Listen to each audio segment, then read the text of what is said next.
Good afternoon. Good morning. What the fuck are you talking about, Mordors? It's like 1:30, dude. Are you just a fucking wake? Is your Will Smith lifestyle keeping you up late at night? Welcome in, guys. Giga Dragon, welcome in. Cell, Glitch, Tanny, Denny, Mordor's fresh. It's a long day today, chat. We got a long stream. Just past sunrise over here. Nice.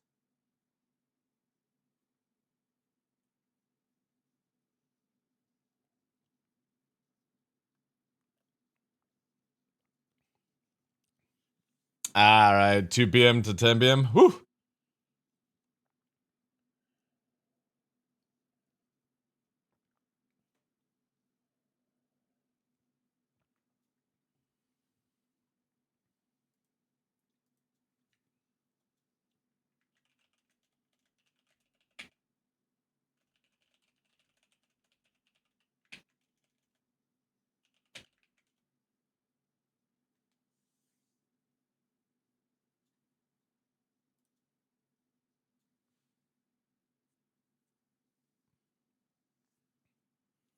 Oh man, this is fucking sick.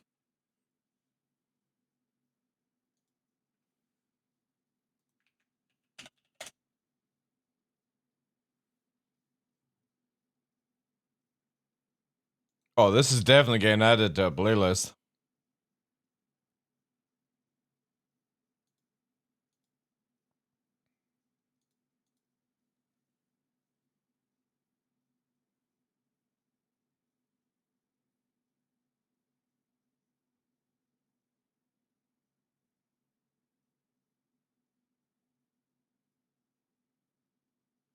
Welcome in, Liberty. How you doing, dude?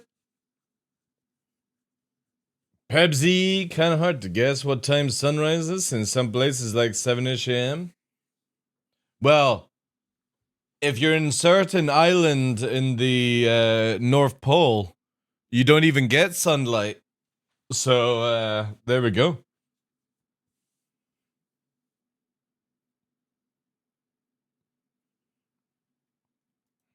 How do I know this? I was watching David Attenborough last night. I can't remember what the island's called, but there we go.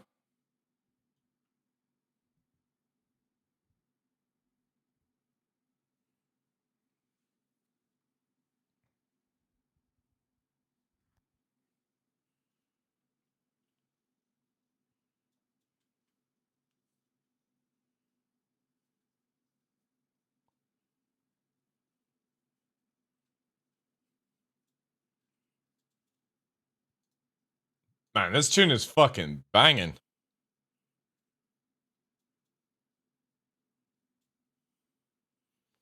It's the fucking Dark Island. Yeah. It gets 6 months of sunshine in summer and it gets 6 months of darkness in winter. Fucking crazy, man. It doesn't get a day and night cycle. That's it, Liberty. That's the shit.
This is still a banger after so many years.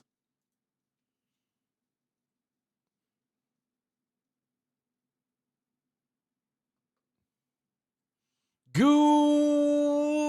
afternoon, ladies and gentlemen. I am your host, Michael the Dark Lawrence. Welcome to another episode of The Darkness here on Twitch. It is Monday, chat. Brand new week. Hi, Adobe. 11th of March. Day off tomorrow. But today we have a crazy video to watch, which is yesterday, Salty Mike's Answer the Call was about master modes, and it had Avenger 1, Virgil on it. It's 3 hours and 20 minutes, which translated into TheDarkLaw react time. That's around about 5-6 hours of content I can get away with today without having to maybe play a video game, which is awesome. What the fuck are you doing? It's also meant to be a little spicy. I would imagine it's let me have a look at the newest. The top comment right now is Avenger 1 is insufferable. It's gonna get juicy. The issue with Avenger 1 is he doesn't end as some of his suggestions of improving his skill ceiling. So yeah, we're gonna go into this. This is gonna be a long ass show. Obviously, it's not going to be uploaded to anything apart from the VOD channel and stuff like that. BB, welcome in, dude. Obviously, if you got to see the show live, you'll know a bit more about it and stuff like that. I'm very interested to see the two takes on it because obviously I've been watching a lot of, well, both of their content. And obviously I've been watching Virgil with the tournament on Friday, which was like a 4v4 sort of thing, and it looked really good. His live shows have been really good, positive, you know, giving the tweaks that are, I think everyone would agree upon for master modes and stuff. And then obviously, right now there's a very sort of strong, sort of personal take on master modes with Avenger 1, which is obviously how he would like it to be and stuff like that. So I'm very interested to see where they weigh up, tag in, all that sort of stuff like that. But yeah, it is going to be a very long stream today. So we are going to dive right into it right now, chat. Right in, right now. Hello, everyone, and welcome to Answer the Call. Holy shit, that was a little bit too fast. Today, we have two awesome guests that have been incredibly vocal on Virgil the Master Modes changes coming to Star Citizen. So we've done a lot of these podcasts shit, like, for Answer the Call in for the a back while. of a helicopter. As you can see, Kranzi isn't here today. I was hoping to get more guests, and Kranzi's not super into PvP or anything. So where was my invite, Salty? Huh? Gotta have the low-flying god's opinion in this as well. I'm gonna be honest, mate. I zoned out for most of ATC. After all, it's just opinions, right? So didn't want to watch an AV1 Miss Paint showcase. Not sure if you did or not. Well, we'll find out. Didn't really Obviously, make sense people can tag in. on, but we got Avenger and Virgil. And the thing I want to start out with before we start with anything, and before I intro our amazing guests, is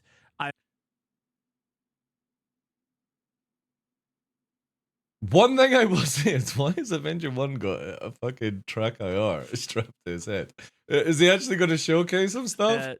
Master Modes has been a thing that people are very passionate about. And people have been, in my opinion, like nasty in my chat. I've seen something at the beginning of the YouTube live stream, things like that. I'm hoping to be able to watch it, but 3 hours of Salty Mike's show could translate into 5-6 hours. We'll see how much I pause it, you know. Now, obviously, they're doing Avenger the intro here, and all that jazz. Here. It's a little quiet though, chat. Is it okay for you, volume-wise? Who are you? What do you do in Star Citizen? In case people don't know you, which a little would be low for you guys to me if they don't know who you are. I think this is your forte. So if we're talking about these kind of subjects, they should know who you are. But just in case. All right.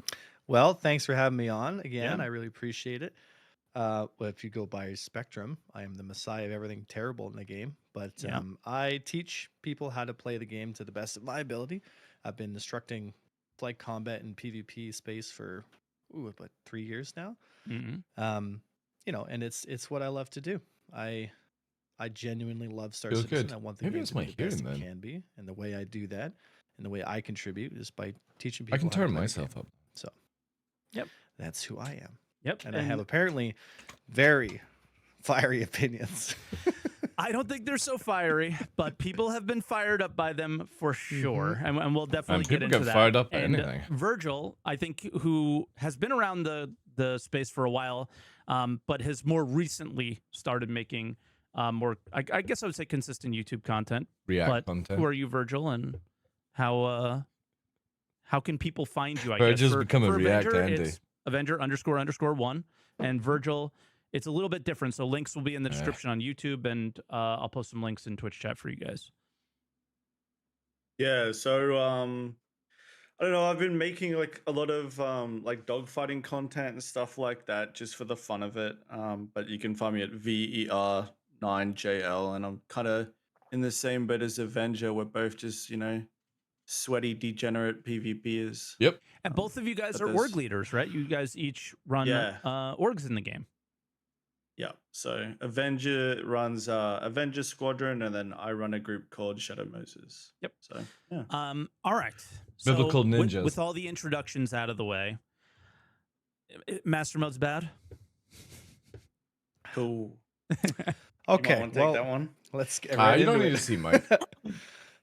Just wearing a cap. Can we find a couple things that we agree on just to set the tone, right?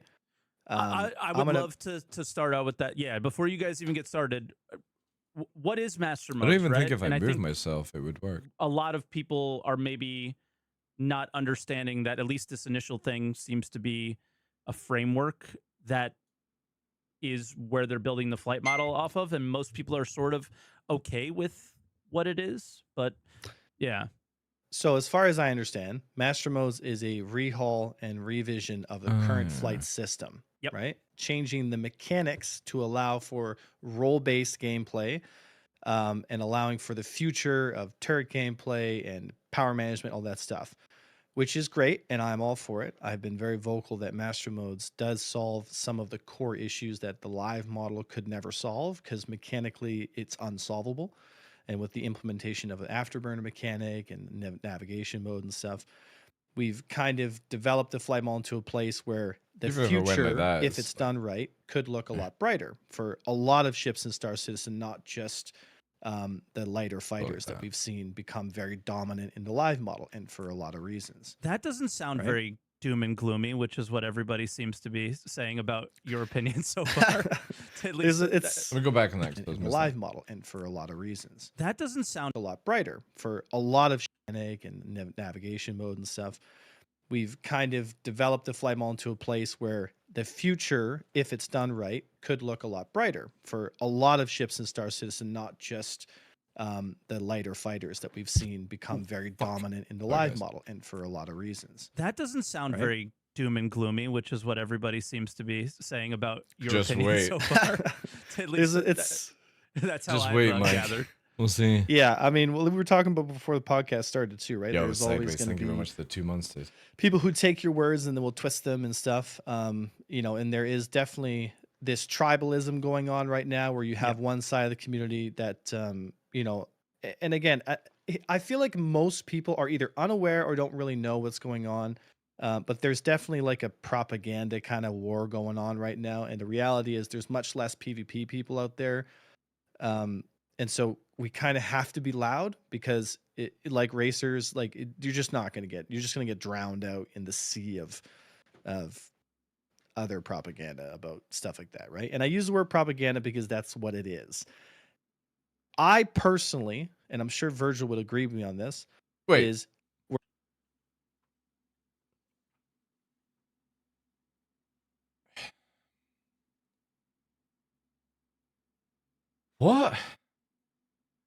What propaganda? You are a small minority. I get that you've got to be vocal, but what propaganda? Like, I don't get that at all. Like, you've got to realize that PvP is a very, very small element of this game.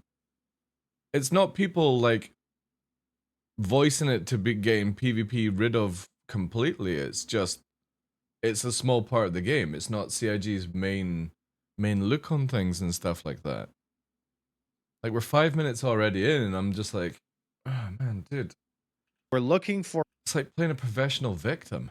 a way forward to make Star Citizen 1 the best game it can be, 2 a place where all ships have a meaningful place in the combat meta, and 3 a way forward to make sure that the game is enjoyable and exciting and deep enough that's going to hold your attention for the better part of 10 or even 20 years. Would we agree on that, Virgil? And for everyone, yeah, right? for sure. And say?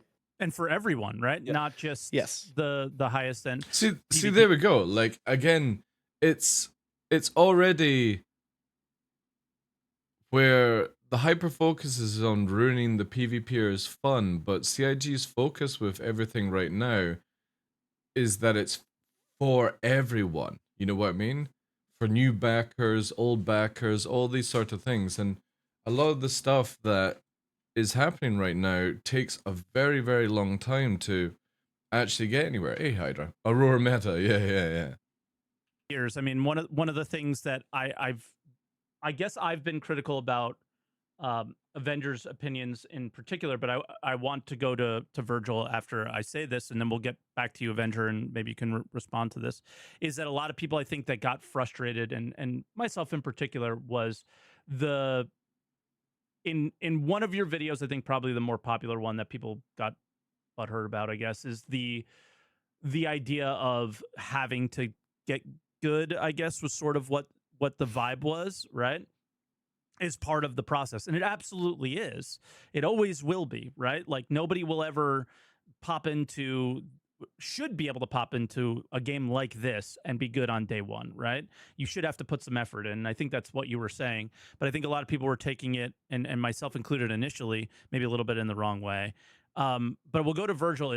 Let's talk about the idea of the skill ceilings. This is a big thing, the floor and the ceiling that a lot of people have been talking about. And I think this is something that Virgil's talked about very, very vocally. Thanks, Turbo. And how he's a big fan of the fact that the skill floor is pretty low, but he's correct. You know, I might be putting words in your mouth here. Correct me if I'm wrong, but the skill ceiling is there and is high enough to be still interesting. Yeah, I think I've so. watched both of every video that you guys have made on Master. Before Virgil says, I watched the tournament on Friday, guys, which was held by the Spanish community or something like that.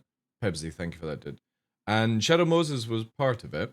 There was some other orgs as well. I don't know their names and stuff. Again, I was just watching it. I wasn't really paying attention who was actually fighting, apart from watching it from Virgil's point of view. And I have to say, it's some of the best dogfighting, like, tournament fights I've seen, I want to say, in like 3-4 years. It just looked so good, and it was engaging, and even though they didn't have like any chase cams or anything like that, and it was just watching from Virgil's point of view, you could see the team play, the comms. It was just solid, and instead of people hyper kiting around at 1,000 meters a second and not really dying, it was over in seconds when people made mistakes. This is where I'm like, even though the skill ceiling is meant to have come down to, you know what, to make it more people to get involved in it, and it definitely has, but also if you don't have situation awareness keyed up to fucking level 10, you're fucked. You're so dead in crazy amount of seconds, and that's where people need to realize it's not just about the flying and the aiming, but it's being aware of what you're doing in the process. And sometimes I feel a lot of PvPers are not actually aware of what they're doing, and they're just hyper kiting, backstrafing, corkscrewing because they know that's how they'll deflect shots. And that's not a healthy game. That's not a high skill ceiling game, guys. That's you using cheese to be good. Take away the cheese, you get to see who is good. Modes leading up to this, and I think I'm getting that right. Am I on that, Virgil, or no? Yeah. So it's like the skill floors, like the entry level, like how easy is it to enter into playing master modes, and then the ceiling is how far you can push it. Yeah. Yeah. Yeah. And you're happy because and And again, that's the point, Liberty, that CIG are trying to do. It's no longer that fucking one person is the whole team kind of scenario, right? You have to have a good team, all good players, all good comms, disciplined in what you're doing and stuff. That's what you get in esports sort of groups and stuff like that, which is really cool to see. But as Virgil just made out there, the entry level is easier again. I've been saying this for 4 weeks. I can't stand Arena Commander. I can't stand it. But in the past 4 weeks of getting involved in master modes, watching discussions on Discords, trying to learn more about PvP above my level that I'm at just now, and trying to understand it from the point of people like Virgil. It's impossible for me to completely understand Avenger 1 and Virgil because they're on a completely different level to me. But I'm trying to educate myself to get into this area, and no joke, because of master modes, I've been having fun in Arena Commander. I've been having fun in Arena Commander because of master modes. When I went in, like, and obviously at one point I was going to be trying to join Shadow Moses, but my head just could not get into the game of going into Arena Commander every day to get better and better. I fucking hated it. And in the end, the call was not to join. If Master Modes had been out, it may have been completely fucking different and stuff like that, but it's just... Live is boring to me. It's so skillless because all you have to do is just do a few mechanics and you become invulnerable and then you just run away. I like how in Master Modes, if I do a bad turn, I get fucking punished hard because of it. I know Avenger maybe isn't as happy with the ceiling as you may have been. No, I'm exactly, with him on the Shifty. Ceiling. Like the ceiling has to come up. Obviously, when I go into Master Mode Score and Battle, I know that there's going to be people on a much higher level than me. They're going to slam me, clap me, push my shit in, make me feel like I'm the gimp in the corner, right? But the difference is, compared to live, is I can understand how they're doing it or why they're doing it. In live, you can't comprehend because you don't know if they're actually good or they're just using the cheesy methods to do these things. Backstrafing, corkscrewing, throwing off the pip, wiggle, wiggle, wiggle. You know, there's a lot of things that go with that legacy system. And for me, Master Modes, as much as I'm still getting fucking dumped on, I can see myself improving daily compared to what I was doing in life where I felt like I wasn't going anywhere.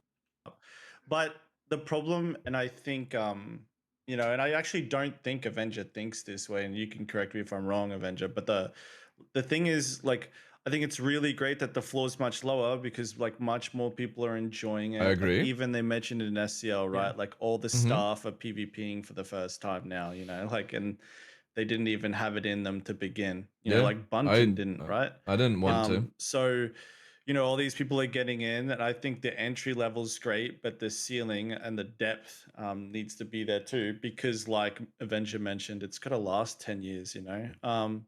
It has. See, what I would want to put is, does it need to last for you guys or does it need to last for new players coming in? And this is the big thing you have to look at with what CIG are planning. As much as we have a lot of backers like myself, Shadow Moses and stuff like that, CIG will not be building the game for these people. Why? Because they've already got the money, and just like other video games, you're constantly updating the game to bring in the new gen of players. And that's something that older players have to understand. Fortnite is a prime example of every time it meta changes, it sometimes gets goofier, it sometimes gets harder. But I like to always say this one, I've been saying it for the past few days. Ninja, when he started off in Fortnite, was an absolute god tier player. And now, 9 seasons or 10 seasons later, with how Fortnite is, he's absolutely dog trash shit.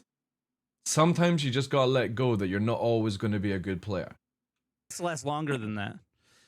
And my issue is like I think that conversation's a bit more complex, right? It's like a ceiling can be anything, and I think right now when people say, "Oh, the ceiling's so high," I just don't like the shape of the ceiling, I would call it, which is where Yeah, I would like agree with getting that. really good in live is manipulating jank, like it's Yeah. trying to break the game when you've got the ability to and stuff like Yeah, that. I And I would agree, think because that for me, I just master can't modes is stand steering in a ever direction getting into a where bad habit of just if they backstrafing lift and the corkscrew ceiling, and it will stuff. I be just much hate better it. flight. It would make sense. The game will function and it won't be about just trying to break things. Yep. But with that being said, I agree with him right now. The ceiling needs to come up. And I What think they what agree does with that look that too.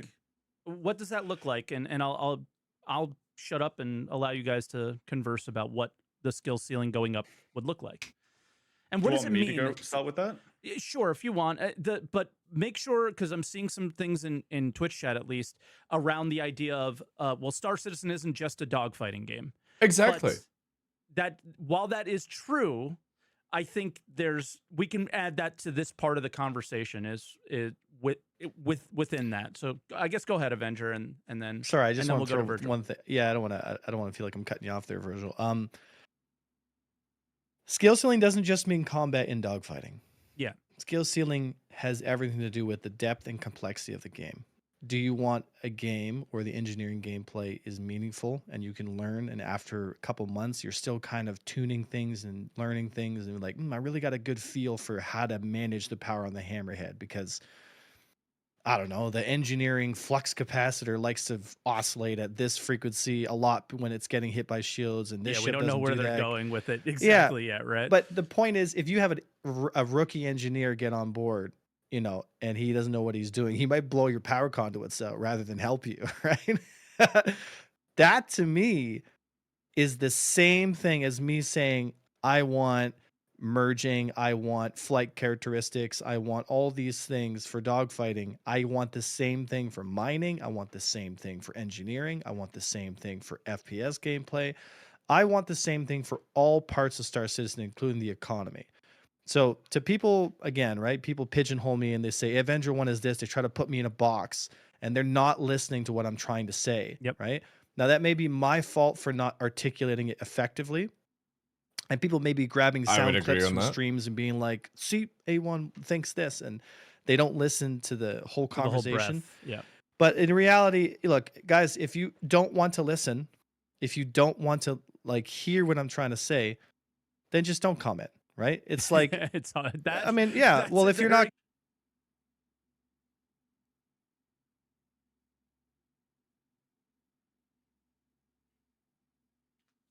see that, yeah, exactly. He's literally said, people pick up and I don't articulate it right. You've just said people are not allowed to have opinions of my opinion. Don't comment on my opinion. So if it's not your way, it's the highway. And to some degree, I would agree. Yeah, like as I say, just fuck off. But you know what I mean? It's everyone's allowed to have an opinion of your opinion. That's what opinions are. But for you to turn around and say, if you don't like my opinion, don't comment on my opinion. It's like that's kind of dictatorship. You know what I mean? It's like if you don't agree with me, I don't want to hear your opinion. I don't want to know your view. I don't want to have your comment and stuff. And he's just literally said, I sometimes articulate incorrectly or it doesn't come across as right. And it's like, well, there's why, Avenger 1. You've come across as it's only your way and nobody else's way. So you've got to be very careful with that. Capable of that. That's impossible. I mean, they're gonna with that one. They're gonna do it anyway, but yeah, but it's just be aware that like if your comments are coming from ignorance of what I'm trying to say, then you're just putting noise into the wind. So I'm not trying to be a dick. Just understand what I'm trying to say, and I will try to effectively articulate it this time around to really nail it down to be like, this is how I look at it. Look, I'm fighting for higher skill ceilings in all things, not just dogfighting. I personally have a stake in dogfighting. Yeah. Because I do it and I absolutely love it. I want there to be competitions and tournaments at CitizenCon for you guys to be entertained with. I want there to be a future where there is gameplay that you can play for 5 years and still feel like you're learning something. I want there to be a skill ceiling that you feel engaged with, because if you don't, you're going to get bored of it. See, again, you're going to get bored of it. How do you know what other people enjoy? Again, what my fun is not somebody else's fun. I'm going to pull a name out of the hat. Hawk is in chat. What my fun, like, I like to go and get pegged by a female. Maybe Hawk doesn't like. I'm just using that as a random thing. It's the first thing that popped into my head, right? But you know what I mean? When you're trying to make something fun for you, it's not necessarily fun for somebody else. And that's what CIG have got to constantly balance around, is that it can't be hyper-focused on one area, you know? You're going to quit the game, and then the game will eventually die because people just won't be playing it, and we'll have Elite Dangerous 2.0. But people are still playing Elite Dangerous. You know?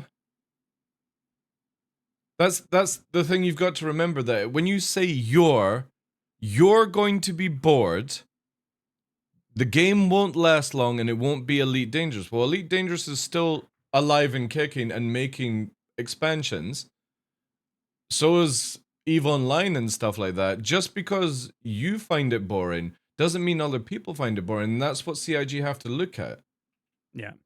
All right. So I just wanted to throw that out there. Yeah, and agreed. And the thing about the skill ceiling, I think you're making a really good point, is you can, within this system and the fact that they're making these archetypes.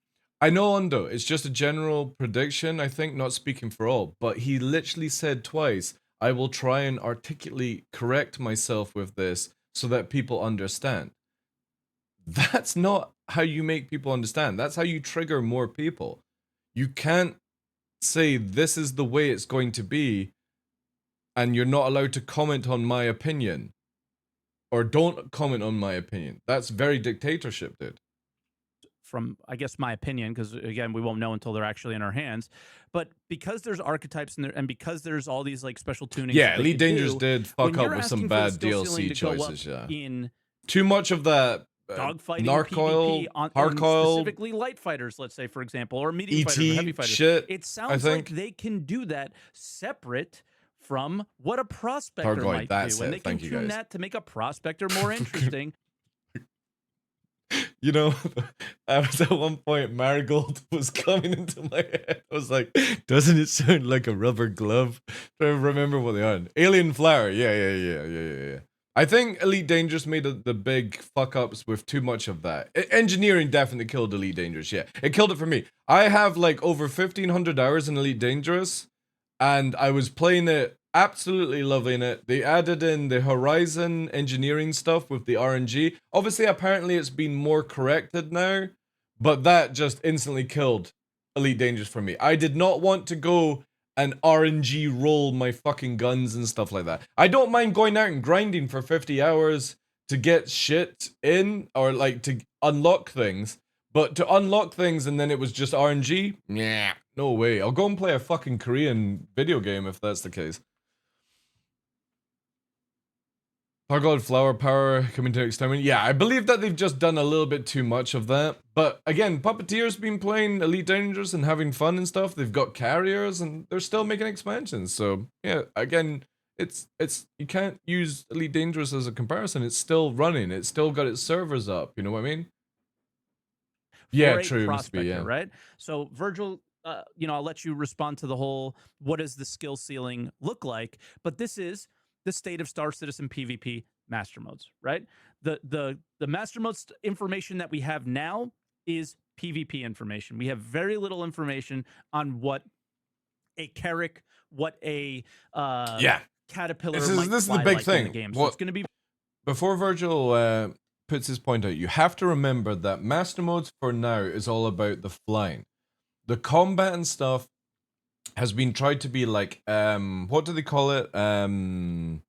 Experimental mode is like used in Arena Commander. And we have in free 23, the experimental mode of engineering and stuff to do the fire extinguishers and stuff. So everything that we've got right now is an experiment. It's a social experiment. Joey says, right? You know, they're going to be slamming in very shortly.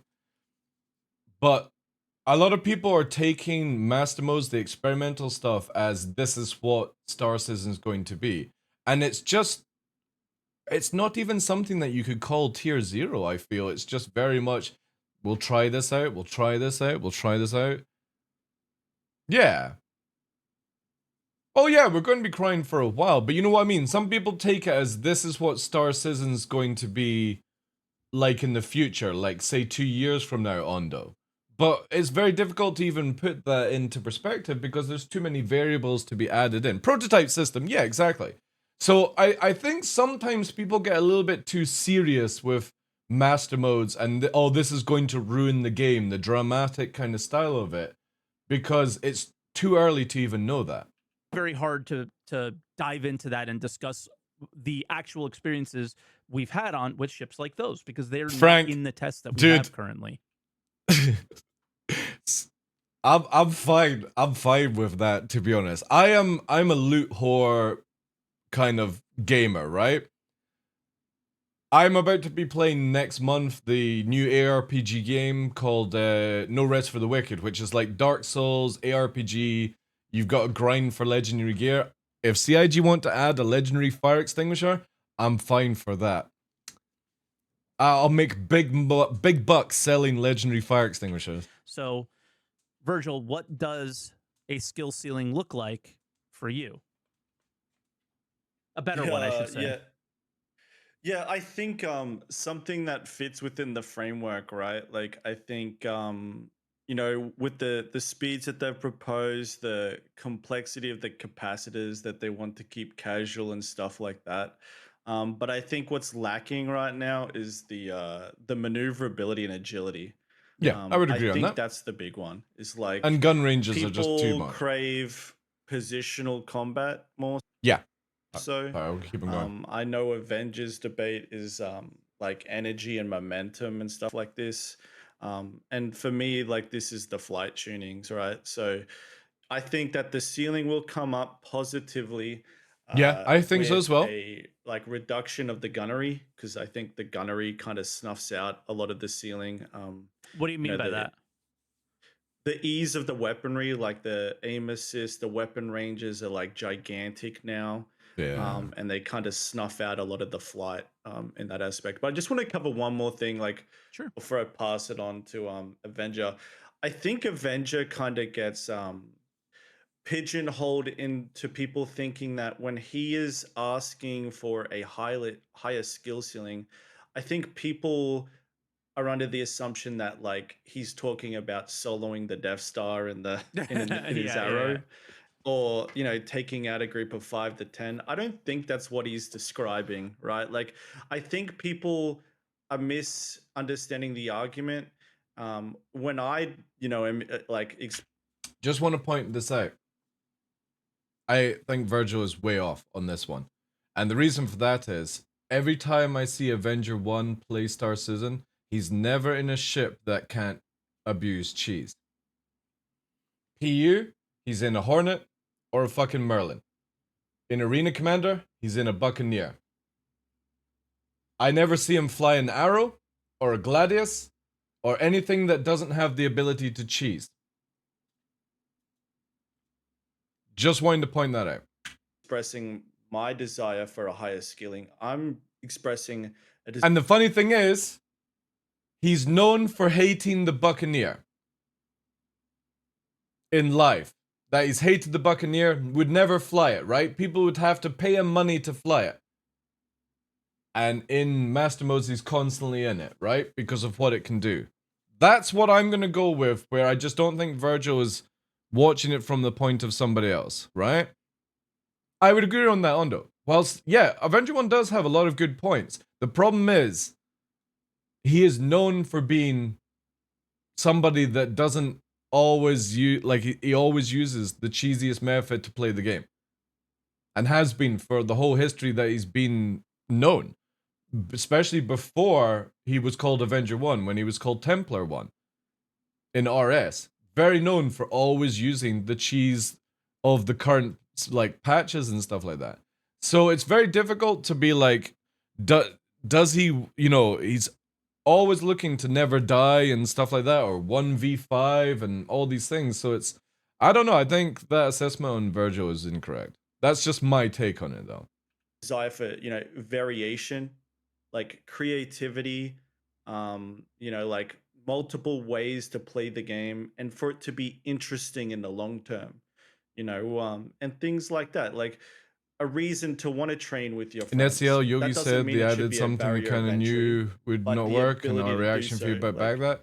a skill ceiling that Yeah, they allows test a lot people of to stuff compete if they before wanna giving push it to that us far. because it And that won't doesn't have work, to right? translate directly to power, right? Like just to be really good at an arrow doesn't mean Yeah, that the and arrow suddenly loves the needs to be Buccaneer, able to right? take on 5 to 10 But I never see fighters him or in master something modes like in it. anything apart from the Buccaneer going hyperspeed or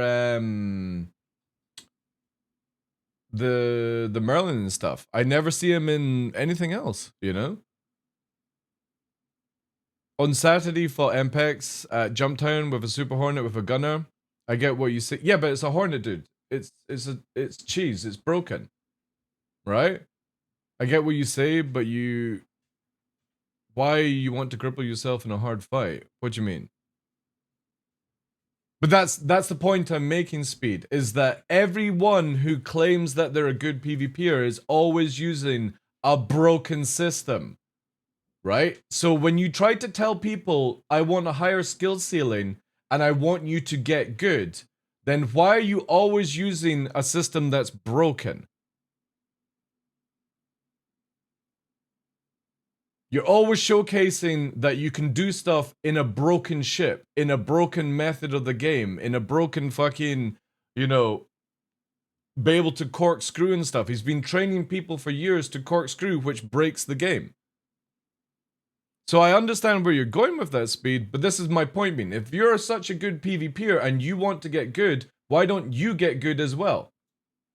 You can't say to people to get good if you're not following your own rules. It's very difficult to ever take somebody legit if you don't follow your own rules. Right? Gotcha. And I think people are misunderstanding his debate with that. It's like, I think Avenger, and I don't want to be putting words in your mouth, but I'm pretty confident this is it. You know, when he is describing like he wants, you know, like the fighter gameplay to get deeper. There is an element of adapting to the environment you're in. Correct, yeah. If the system environment is broken, those people good at it will take advantage of that. Correct. But my point being is, if you want to claim that you're a good PvPer and you want to educate people, why do you always educate them in having to use the broken system instead of trying to educate them into a way to counter the broken system? It's like, oh, I'm going to be a boxer, but before I put my gloves on, I'm going to put brass knuckles underneath my fucking gloves. I don't think his expectation is still that he should be killing, you know, take away all the 1v4s, cheese, you know, without take away breaking all set. the stuff that we've had You know, over the it's years. just Let's more about see what making people the can actually gameplay do. last, you know, and not too simple. And like the best game I use as an example. They are usually very close, and he cries when other people run from a fight or joust, and he will immediately do. Dude, it's what people do all the time, right? So in life, you'll have somebody on a stream, and I'm bad for doing this myself. You will literally, and also I point this out as well when it happens. You will fight somebody that instantly runs, and the content creator will go, "Oh look, they're running," and then 5 seconds later, they're running. And it's the placebo effect, like a traffic jam, where when one person breaks, the next person breaks, the next person breaks, the next person breaks, and there wasn't anything to break for in the first person, the first point. It was literally somebody just braked for fucking no reason, right? And you have it where in Star Citizen, when somebody goes fast, somebody has to go fast to keep up. When that person turns around, this person is fast, so this person has to maintain fast, but then has to go faster to counter this person's fastness and this fast person. You see what I mean? You start going faster and faster and faster and faster, and it's not necessarily anyone's fault. It's the first person that starts going fast because they're unsure of how to deal with things, and then it gets to the point where people are just going fast. And he complains about jousting, but I've seen him joust. He complains about people running, but I see him running. He complains that people are third-partying people, but he also third-parties people. These are things that you can't claim about or try to educate people on unless you're doing the same stuff yourself. And that's the problem I always have with Avenger 1, is that he's a really good pilot, but every time I see something, he's always complaining about the cheese when he does the cheese, and he's always in a cheese ship when he's complaining about the cheese ships. So where do you stand then at that point? If you are somebody that requires this stuff to educate people on the cheese and always use the broken stuff, but you complain about the broken stuff, how can anyone take you seriously at that point? Of a really low skill ceilings Battlefield, right? Like Battlefield's a spectacle, and I love to compare that with master modes. It's like if you log on to or you go play any Battlefield game, it's great. The first 2 weeks you're absolutely immersed in this insane combat experience. But then what happens with every single Battlefield game that comes out? After 2 months, everybody walks out, right? And that's because there's not that much depth to it. Like once you've experienced the theatrics, you get bored of it. And I think that the game, the skill ceiling does need to come up, but it doesn't need to come up and have a toxic impact on the rest of the I would agree with Virgil on that 100%. So to answer your original question, yeah, like I think that because again, what I saw on Friday in the current experimental master mode settings that we had, I witnessed really good fighting, really good teamwork, really good aiming, really good positioning to be in the right place at the right time. And again, Shadow Moses did a fucking stellar job where they didn't lose anyone in any of their matches. And it was just because people started to adapt and learn things. And that's the respect I have for people, is that something might not always be fun for you, or you like it, or you agree upon it, but if you can try and adapt and see the reasons why it's done in the first place, and you keep pushing yourself to be better in that situation, it's respectable at that stage, you know? Yeah, but the Buccaneer is completely fucked. In Master Mode's experimental mode number 2, Hawk, the one beforehand, everyone was in Hornets because they had the broken capacitors, right? The Buccaneer is just too much damage, too much speed, too much tank. CIG need to figure out which of the Trinity needs to be removed. So if you want it to be fast and you want it to do DPS, it has no tank. If you want it to do DPS and tank, it has no speed. If you want it to be fast and tank, it has no damage. It's a very simple formula that you can do to begin with. The problem is that the Buccaneer just produces too much damage in the current state, but then if they reduce the HP, because it does have more it's got 2k more HP than the Gladius, and with that speed it can sort of hyper kite and stuff like that. Take away some of its speed or take away some of its HP, and maybe we're able to have more than just one repeater or ballistic on the Gladius. Like imagine a Gladius with 1 laser, 2 ballistics, for example. The Buccaneer's fucked against that. 2 size 3 ballistics, or even 3 size 3 ballistics, but then you could be like, well, the Buccaneer with all ballistics is going to be even more scarier. And it's like, well, yes and no. It all depends on angles and stuff like that. So there's too many variables right now. I think it's just the Buccaneer right now just has really bad tuning. That's all. Everything else feels very good. It depends on the ship rolls and the archetypes, right? But there's a lot of changes that have to happen. Fighters need the ceiling needs. Oh to yeah, come cannons up are going to be great fun. I think. Like if you use the Vanguard, variations, it's got a size 5 cannon and it absolutely the slaps. heavy fighter. And it's the same with all the archetypes. Like, so I say it's agility and maneuverability with the light fighter personality archetype. And then, you know, with multi-crew, the ceiling needs to come up, or sorry, on the larger ships like the Constellation and the even, you know, larger classes or archetypes, you know, the ceiling needs to come up maybe Yeah, in they the are engineering now the same. department, in the managing the But in live, cannons only do 700 meters a second, which is why nobody really uses them, you know? No, there's a huge difference. Repeaters are 1400 in live, and cannons are 700. In live, there is no visual difference? Well, why would visual difference make any difference? Flat cannons are 100% going to make A1 cry? Oh, I don't know. Hard to say until we actually have them, right? ship system Piloting, department. perhaps, maybe, right? Yep. Like that's Managing your crew.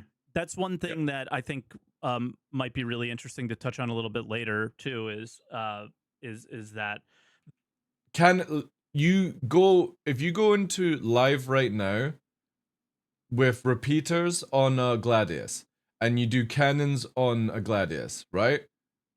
The repeater Gladius kicks the fuck out of the Gladius with cannons. Because you can literally just hyper kite it at 700 meters a second and it never lands a shot, you know? Oh, there's a huge difference in PvP, dude. Massively big difference. Between repeaters and Omniskis, like again, repeaters have 1400 meters a second velocity and cannons have 700. Which means that if I'm over 700 meters from you, you can't land a shot with cannons. And I can set at 1400 and shoot you down. There is a huge difference, dude. Cannons might be stronger if you are able to close the distance, but if you just hyper kite, you'll never land a shot with cannons, dude.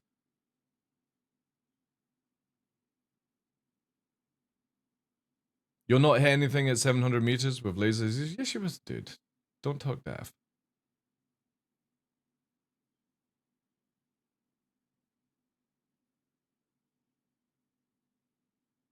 From my perspective, cannons should be faster than repeaters. Well, again, that's CIG's choice. I would agree with you that cannons should be like a sniper rifle, but CIG don't want snipers in the game. I just want to make sure for the dummies and for me in particular.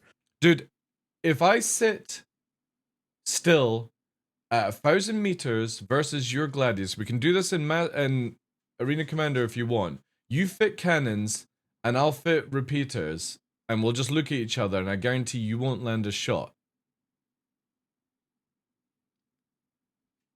Repeaters you will. It's not about the killing, I'm not talking about that. Sitting still, yeah, you won't hit.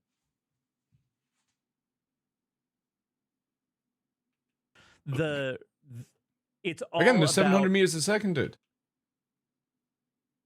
It literally disappears and does no damage afterwards.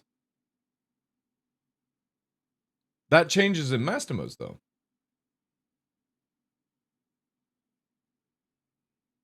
You guys are just overanalyzing it? No, I'm not.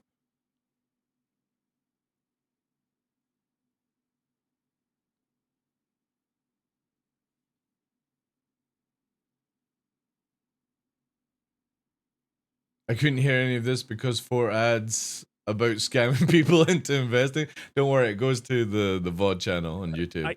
Here's how I'm going to try and figure out your response. Do all the fights feel too similar right now? Is that one of the issues? Is that why it's feeling boring? Is it a little too... Every fight feels the same? Go ahead, Avenger. Yeah, I don't want to cut you off. I just want there's no cutting. This is okay. So I'm gonna try to stay out of this as much as possible. Yeah. So look, master modes conceptually is working on paper like they're saying, right? Mm-hmm. The skill floor has been raised, and that was the intention. You know, I definitely think feel Yogi, that for me. Yeah, and I think Yogi's intention is to make the base experience better, and that has been achieved, which I'm happy for.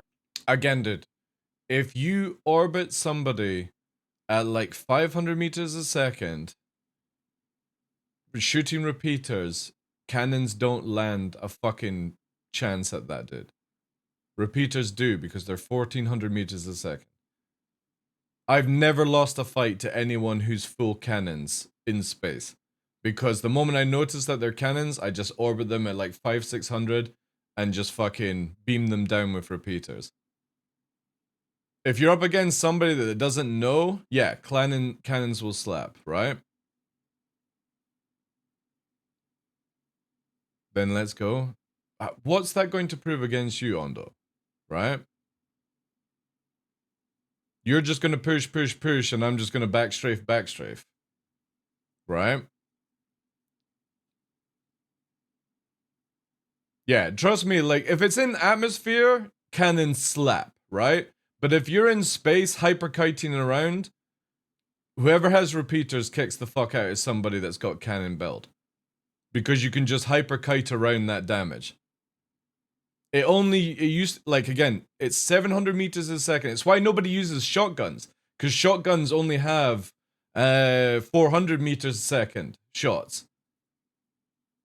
So you literally have to be up somebody's ass like 100 meters to be able to ever land a shot at speed. That's why nobody uses cannons in any form of meta right now. But this changes in Master Mode because finally they're in line with each other. Which will be awesome.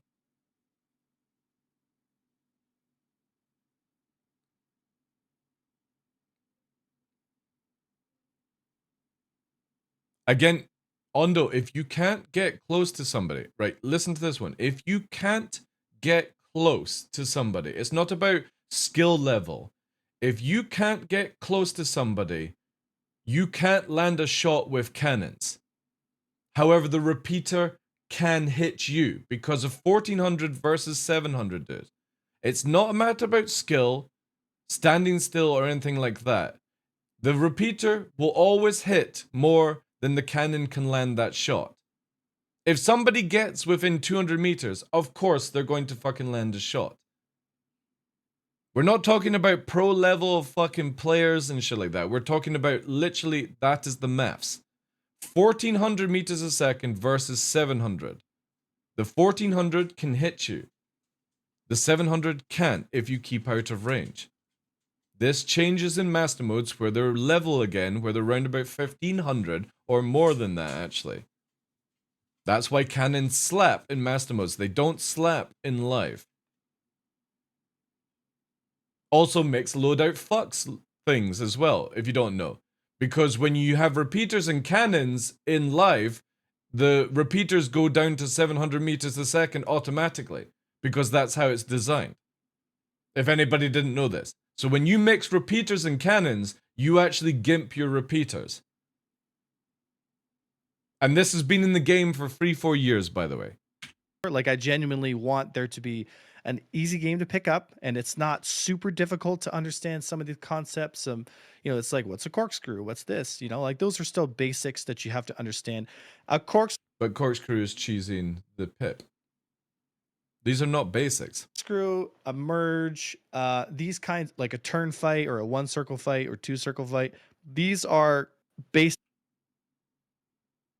There's no 1 or 2 circle fights in this game.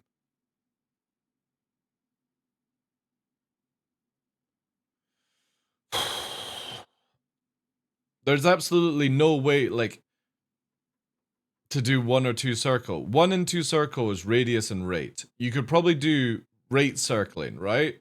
Because it's whoever outrates, but there's no way to outradius somebody. There's no ship that will outradius the circle, because you can just cut a circle whenever you want in this game. It's 60 OF. If we were flying jet fighters, I would agree with Avenger 1, but we're not. Literally 1 and 2 circle can't be comprehended in this whatsoever. Basic concepts for flight combat. It's like playing a first-person shooter game, and you need to understand that what's ADS. How am I going to strafe left and right? What's my reload button? Like, these are basics. Every FPS game has to have those basics. The problem is in master modes, we've lost some of those basics. Yeah, to turn the nose, yeah. But 1 and 2 circle, when you talk about 1 and 2 circle, is 1 circle is radius fighting, and 2 circle is... Oh, wait, is it the other way around? I'm trying to remember now. I'm confused myself. But one is rating. So basically, whoever can fucking turn their nose faster is the rating, right? But two circle, or for example, is when one person moves that way and you move this, is your ship goes faster around that, or your plane goes round that circle faster than this target can go around their circle. That's radius fighting, so that you end up on their ass before they get on your ass. That's radius fighting. Rate is where you literally are turning around and that. So I would say there's more rating in Star Citizen than anything else, keeping that nose on or trying to get to the nose to the tail. But there's no fucking radius fights. There's no ship that can outturn somebody's radius. We've lost the ability to do certain things because so yeah, it's the two circle tuning then. has disallowed us to express those movements, right? A lot of that is through the gunnery, because the gunnery is suppressing any kind of movement that is meaningful. Yeah. So you can move, like you can move anywhere you want to go. So you think you have control, you think you have some ability to make an effect on the fight, but guess what? It's meaningless, because no matter what you do. What is the airspeed velocity of unladen swallow now? We don't have that, Obrak. We don't have unladen shit still in the game, dude. There's no weight, you know what I mean? It's just fake right now. We'll see when they add in the control surfaces, but I really don't think CIG are going to change like what happens when you have more armament on, right? Because we can't even dump it for begin with.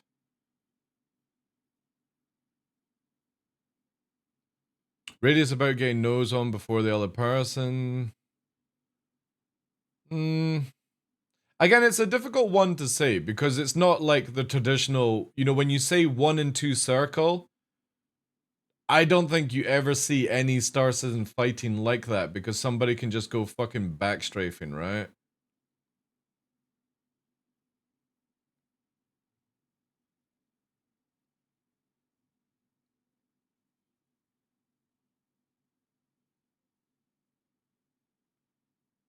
But yeah, obviously, if I read Obrak's question completely, what is the airspeed velocity of an unladen swallow? And then pain comes in with it as well, African or European. That also changes a lot of the mathematics on it and stuff. Like, I answered it in what my brain would answer it, where there is no laden or unladen in Star Citizen whatsoever.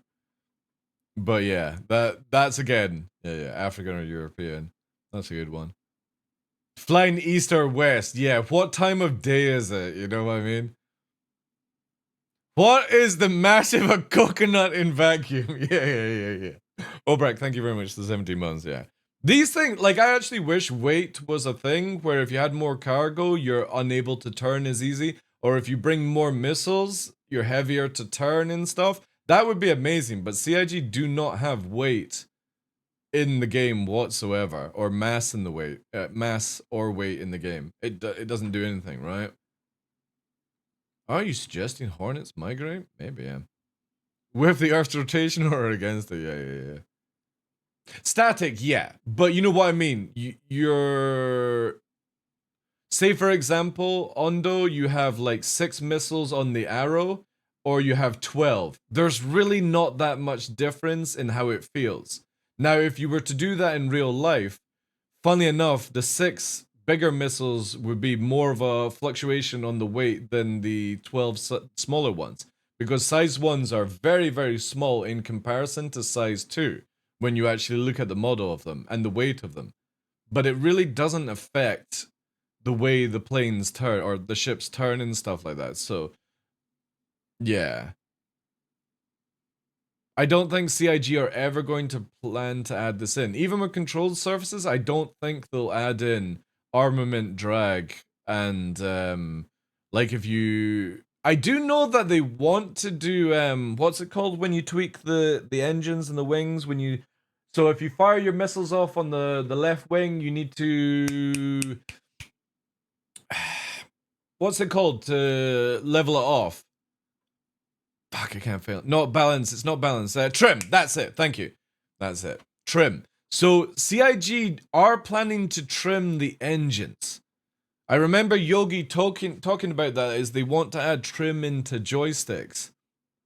or like an analog system and stuff like that, which is very interesting because does that mean that when we get control surfaces, they want to make it where if you fire a missile, you might have to trim your engines off? Is that going to be too complicated for people to do so? I kind of like the idea of it, but then you'll just get people firing 2 missiles instead of 1 at a time, you know, just so they don't have to trim. That's the way I sort of like look at how CIG. Obviously, that wouldn't happen if you were like playing DCS and stuff, but you know. Is there more than 1 fuel tank? There's no way to have extenders, so we don't need to worry about that just now. That would be cool though. I would love to have extender tanks instead of missile racks. And maybe you could dump them for lighter weight and stuff, but I don't think CIG are ever going to consider doing stuff like that.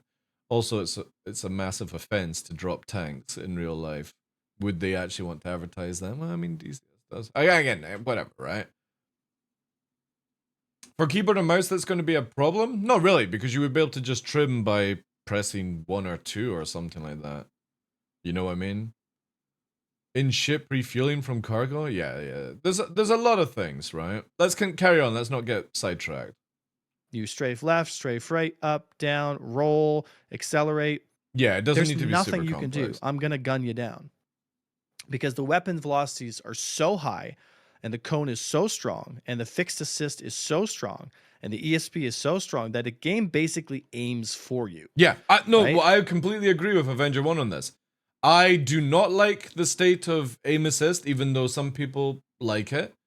I think it's way too overtuned. The ranges on weapons are far too overtuned, and the ESP is just completely fucked right now. So generally, you can see how ESP is working, where if you target somebody and they're in front of you, we showed this the other day, I think it was with Airborne or somebody, where when I target, my ship just went like that. Whoop. It fucking auto-turned towards the target. That's way too much. So I do agree with Avenger on this. The overtuning of assist is crazy. ESP pulling your ship towards somebody, Ondo. Or like if you target a missile by accident, it fucking pulls your ship away, dude. It's fucked. It's so bad.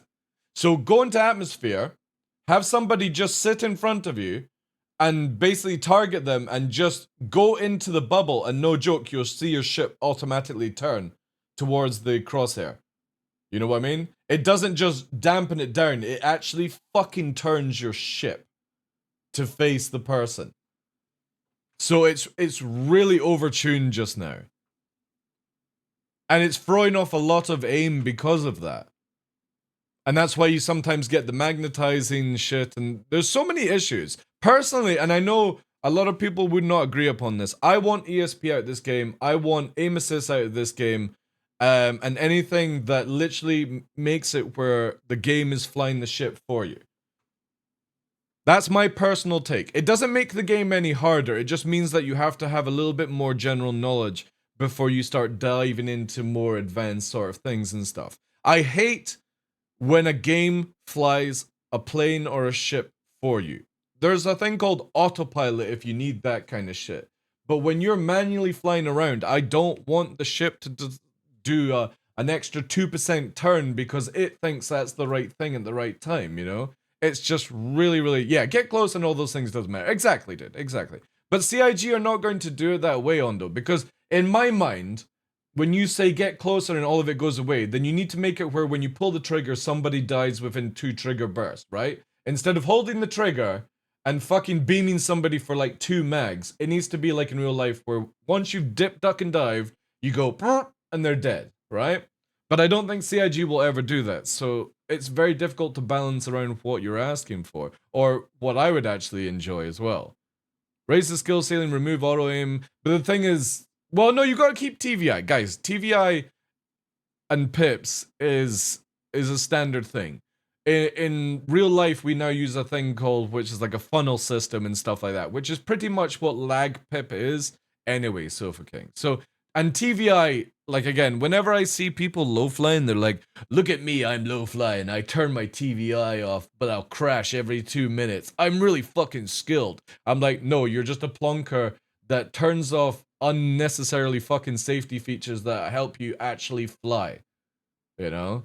It's not that you're a fucking Luke Skywalker, you're a plonker that turns this shit off. But having auto aim and auto gimbals and stuff is actually realistic to modern day, but for a video game, it makes it very difficult to balance it. And I think that's the issue that CIG are struggling with, is that when it comes to balancing, there's too many goofy things to help people play the game. And you can lower the skill ceiling, but you don't need to give them a fucking dummy in their mouth.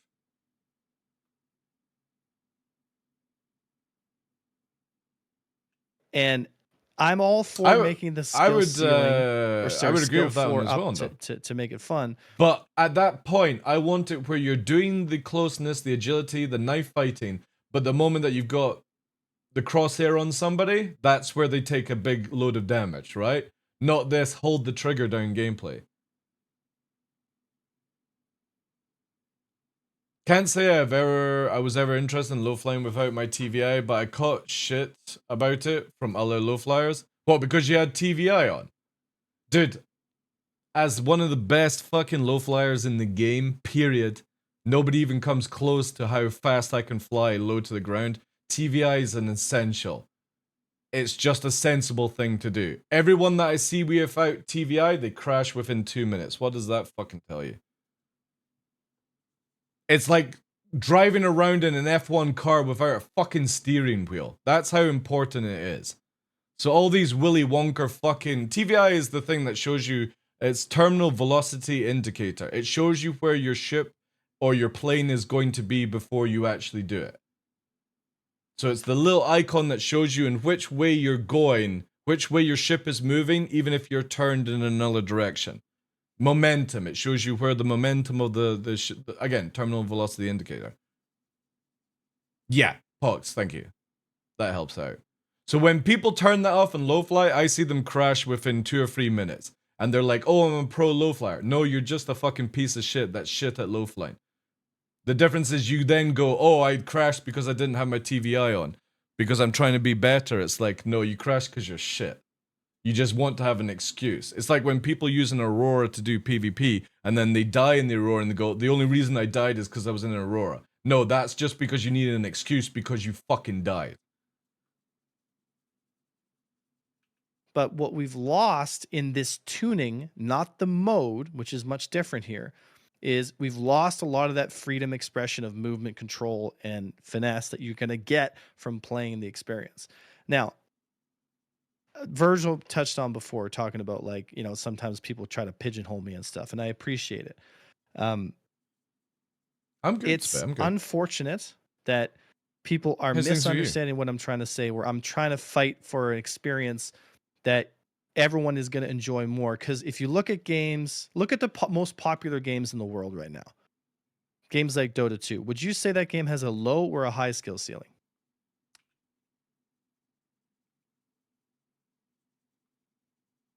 See, this is where Avenger goes off on one. Before I even listen to the rest of it, you are comparing a high-skilled esports game to Star Citizen, which is not an esports game. The whole Dota changes its meta once or twice a fucking year because it's designed to constantly shake up people. Avenger 1 would never play Dota 2 because he would get used to one character and they would change the fucking item list the next season, right? Dota 2, one of the most popular games. Yeah, let's listen on to the rest of it before we judge a little bit more. But he's, high enough to the point where it fills stadiums with fans. Because it's an esport game. Like, again, this is where I'm so confused of why he's comparing a high skill ceiling esports game to Star Citizen. Because people are watching people play. They're like, holy. SE has no esport potential, dude. All right? It has no esport potential. Just to tell you this right now, there is no company, no esports stadium that... No, it doesn't, dude. It doesn't. It doesn't have any esport potential because it's got no one that cares about a game like Star Citizen. That's just a fact, dude. Where's the other space flying esports game, Ondo, in the world right now? We've had many. Where's the esports Elite Dangerous? The esports fucking flight simulator? It's nothing to do with an alpha, dude. There is no market for it because nobody cares about an esports flying game. This is just a fact, dude. It's not to disrespect people. No, it doesn't have an esports. Esports space engineers. Who can build a spaceship faster, right?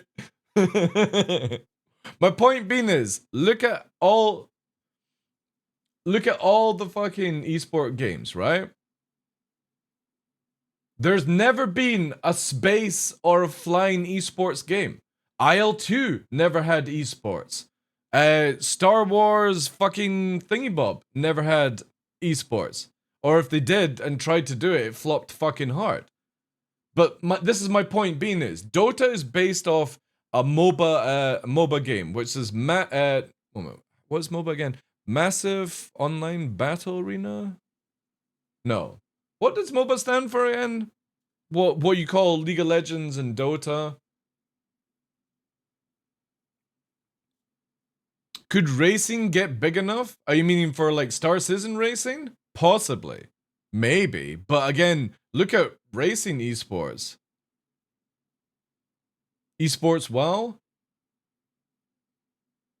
That's it. Multiplayer Online Battle Arena. Thank you. And that's what WoW and, Dota and League of Legends and Smite are based off, right? They have an objective and they're killing people. But then you look at like, what's it called? You've got Call of Duty. You've then got CS, Counter-Strike. But that again is 5, you're in the arena, you've got a map that's designed to do these sort of things and stuff like that, you know?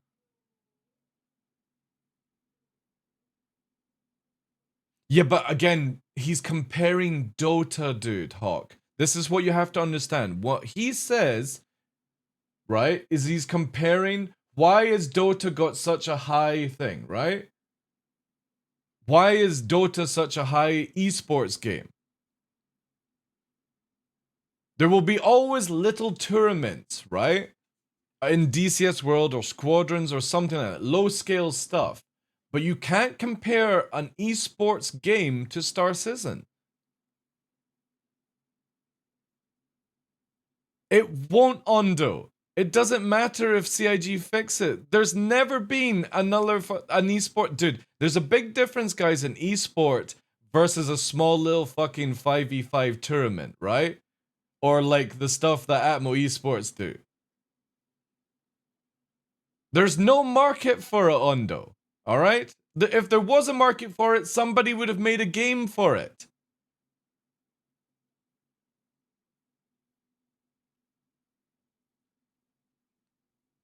You can't compare esports to Star Citizen.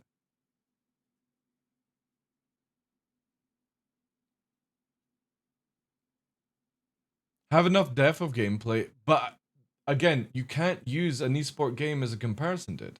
Holy crap. They have never seen someone play like that. Very low barrier to entry.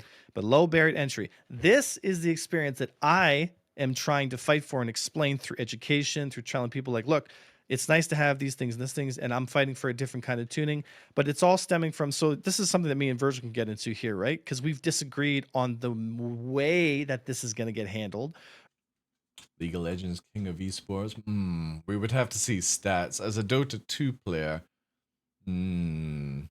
rather than, we both agree, let's I do like League of table Legends, this right here. Well, we both agree that we want like a high Smite. skill ceiling in the game, we want a low barrier to entry, and we want all ships to have a meaningful impact in the fight, correct? Yeah. And Okay, I think so- you both seem to agree that the gunner more people do play low. I kind of feel like it's actually easier to get into League of Legends than it is Dota. Dota is a weird one. Fuck off, Heroes of the Storm. Shut up with that shared experience bullshit, man. My teammates are suffering, so I will fucking XP level them as well. Fuck off. Heroes of the Storm doesn't get included. Dota is very complicated. Yeah, League is definitely, like, they're both really good games. I don't think there's any better one, but I would say the learning curve of Dota is a lot harder to get into because it doesn't follow the same formula. Oh, I know League can be complicated, but you know what I mean? Like, in Dota, you can literally destroy the map, right? And instead of that sort of like, I've got the forest area to hide in sort of thing, you can level it off so nobody can sneak up on you kind of shit. There's just a lot more interesting things that can be done. Anyway, let's continue. Seems to be a big problem as well, from what I can tell here. Yeah, also, right? Yeah, so let's talk about the more mechanic stuff here. But we agree that we don't want a light fighter only meta, correct? Yeah. Okay, and we want multi-crew ships to what? Suck. Okay. Matter. Be effective, right? Are multi-crew ships effective right now? Yes and no. I think you showed a situation maybe where I would say heavily so in the right circumstances.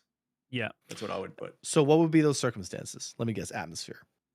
Yeah, atmosphere under 1,000 meter range.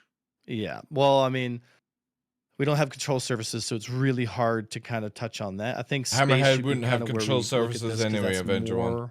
Fleshed out, I guess, in a way. But I agree. I'd say like under 1,000 meters. Yeah. Connie won't have control surfaces. There's two. Cutlass won't me and have Virgil control coming surfaces. from two sides of the same coin, in my opinion. I'm not going to put words in your mouth, Virgil. So please step in if I'm saying something that you don't agree with. But sure.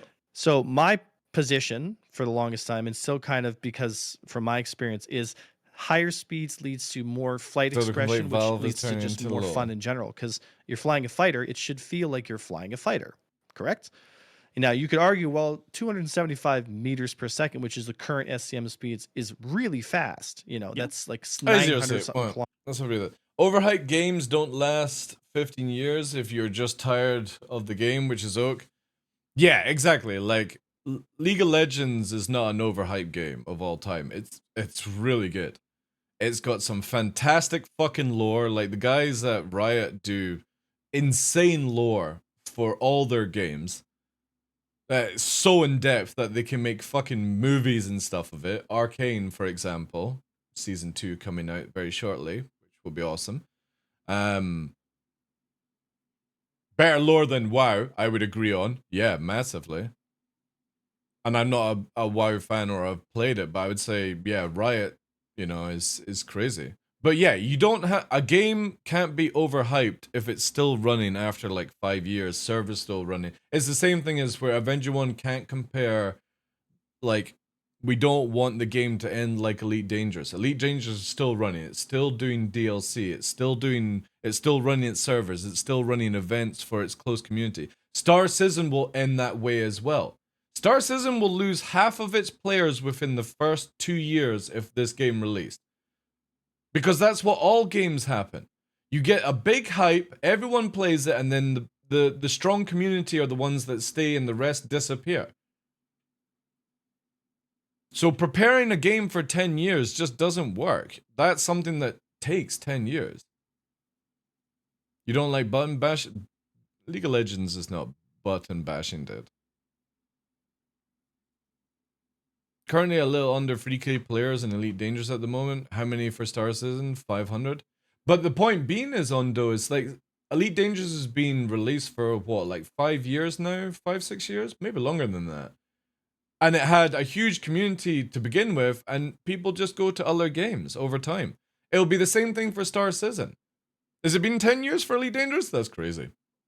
So Star Citizen will be 75k players playing at one time for like a month, and then it'll drop to 50k, and then it'll drop to 40k, and like 4 or 5 years later it'll have like only 3k players playing and stuff, you know? Exactly. You don't plan for 10 years, you plan for longevity by putting the process into place to take feedback, adjust gameplay balance, and implement content easily. Exactly. And that's what CIG are trying to do. They're trying to get to that point where we can have stuff, but planning a game for 10 years is never going to work out because, as I want to point out, the players that played Fortnite at the beginning are no longer the players that are playing Fortnite now. That's just how gaming goes, guys. I played EVE Online for 9 years straight. I didn't play anything else apart from like PlanetSide and some other little games and stuff like that. And the moment that they started changing the game, or I heard about Star Citizen, I was like, that's me done with EVE Online. I've not been back since 2012. And it's not because the game sucked or anything, it's just because I want to go and do other things. That's me 9 years given to that game. I didn't even make it 10 years. You can't plan for 10 years gaming. Kilometers an hour. I mean, most dogfights in F-14s, F-15s, F-16s, It's up to WoW for 20 years now? Fuck, are not happening at 900 meters How per much second, does that actually work out at? But well, it's like, the reality is, $10 a month? We're not playing 15? DCS in space. We're playing Star Citizen. You know, we've walked away from the realism side of the game a long time ago.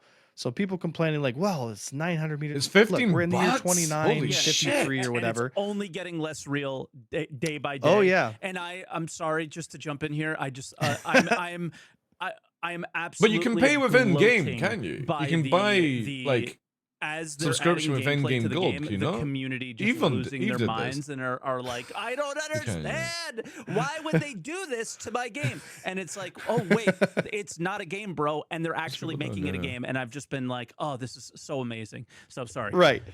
I mean, growing pains are a real thing. We've all been through it. You Yeah. know, it is part of the process, and I'm all for it. You know, I've been very vocal about like, look, Master Modes is here to stay. We don't have time to make another flight model. This is what.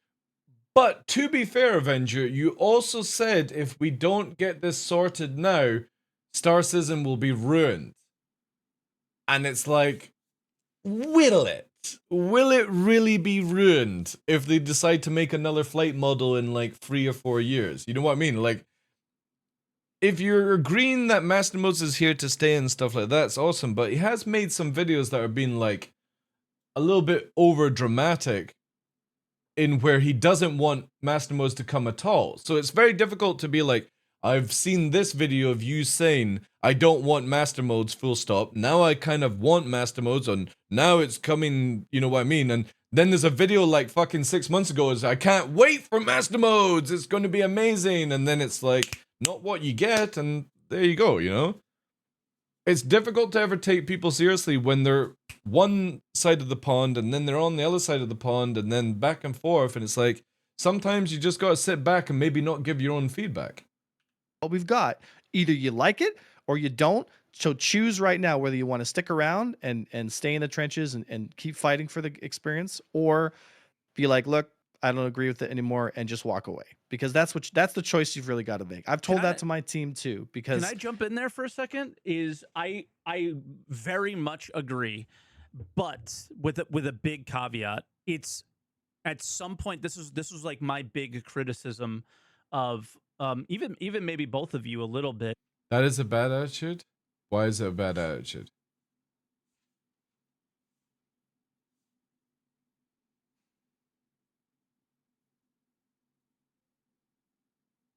Oh yeah, I'm missing stuff. You and Zero State having a barn area? Alright, Zero State. Both of you. I'll give you one warning. We are watching. I have to watch this. We're only 25 minutes in, and this is a 1 hour 41 show already. Alright? We've got a long day ahead of us. I want chat to be keeping very calm. No slagging each other off. No memes. Not that you're doing it. I'm just giving you advice right now. Cool it. Because I've got 6-7 hours of video to watch, alright? Is yes, they need the feedback now, but how do you get the feedback without putting it in a PU situation? And it's like, it Opinions seems can change. like to me at times it feels like the sky's falling, but it's also one of these things where it's like, what do they do if they don't just... Opinions can change, but you have to remember, right? Look at it this way. I go into a restaurant and I order up a steak, which would be Star Citizen's spaceship. I want a side of chips or fries, whatever country you're in, and that is your skin for your ship. When the chef is cooking my steak and my chips or fries, I don't walk into the kitchen and go, before the chef has turned the steak over, I go, I don't like this. And that's what a lot of the opinions are doing right now. Okay? So opinions can change, that's fine. But you have to let the chef finish the fucking meal before you can have an opinion. You can't go in and go, oh, I don't like the beef you're using. I don't like the potatoes you're using. That's not on, you're not allowed to do that. Well, that's a different thing, Ondo, but CIG have not changed your meal yet. They've just changed the chef. Right? That's the difference. You've gone into the restaurant, you've ordered up your food, and the chef's walked out because you keep fucking flapping gums. Not you in particular, but the Star Citizen thing. I think your analogy isn't broad enough. Well, come up with your own analogy then. But that's the point being is, CIG have not finished something, so you have to sit back and just bite your lip. Until it's cooked, and then you can fucking full right complain about it and see what can be done. The steak goes back or stuff like that.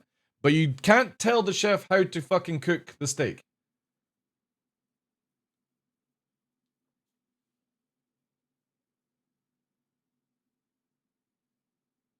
Anyway. Fucking rip the Band-Aid off. What do you guys think about that in particular? And a lot of people are not letting CIG finish the job. Is it enough what they've given us to make a proper opinion on master modes yet? Because again, I'm the ignorant one here. Have they given us enough to make a really respectfully disagree. For me, it's more like buying a house and then seeing that the floor is not insulated properly. Does not matter the end result. The floor is not insulated. But what would you do then, right? What would you do in that state? You then have to complain about it so the floor does get insulated, right? Or you insulate it yourself. But eventually it still needs to be insulated. But can't we let them insulate it first? Before going, oh no, this is not the insulation I don't like?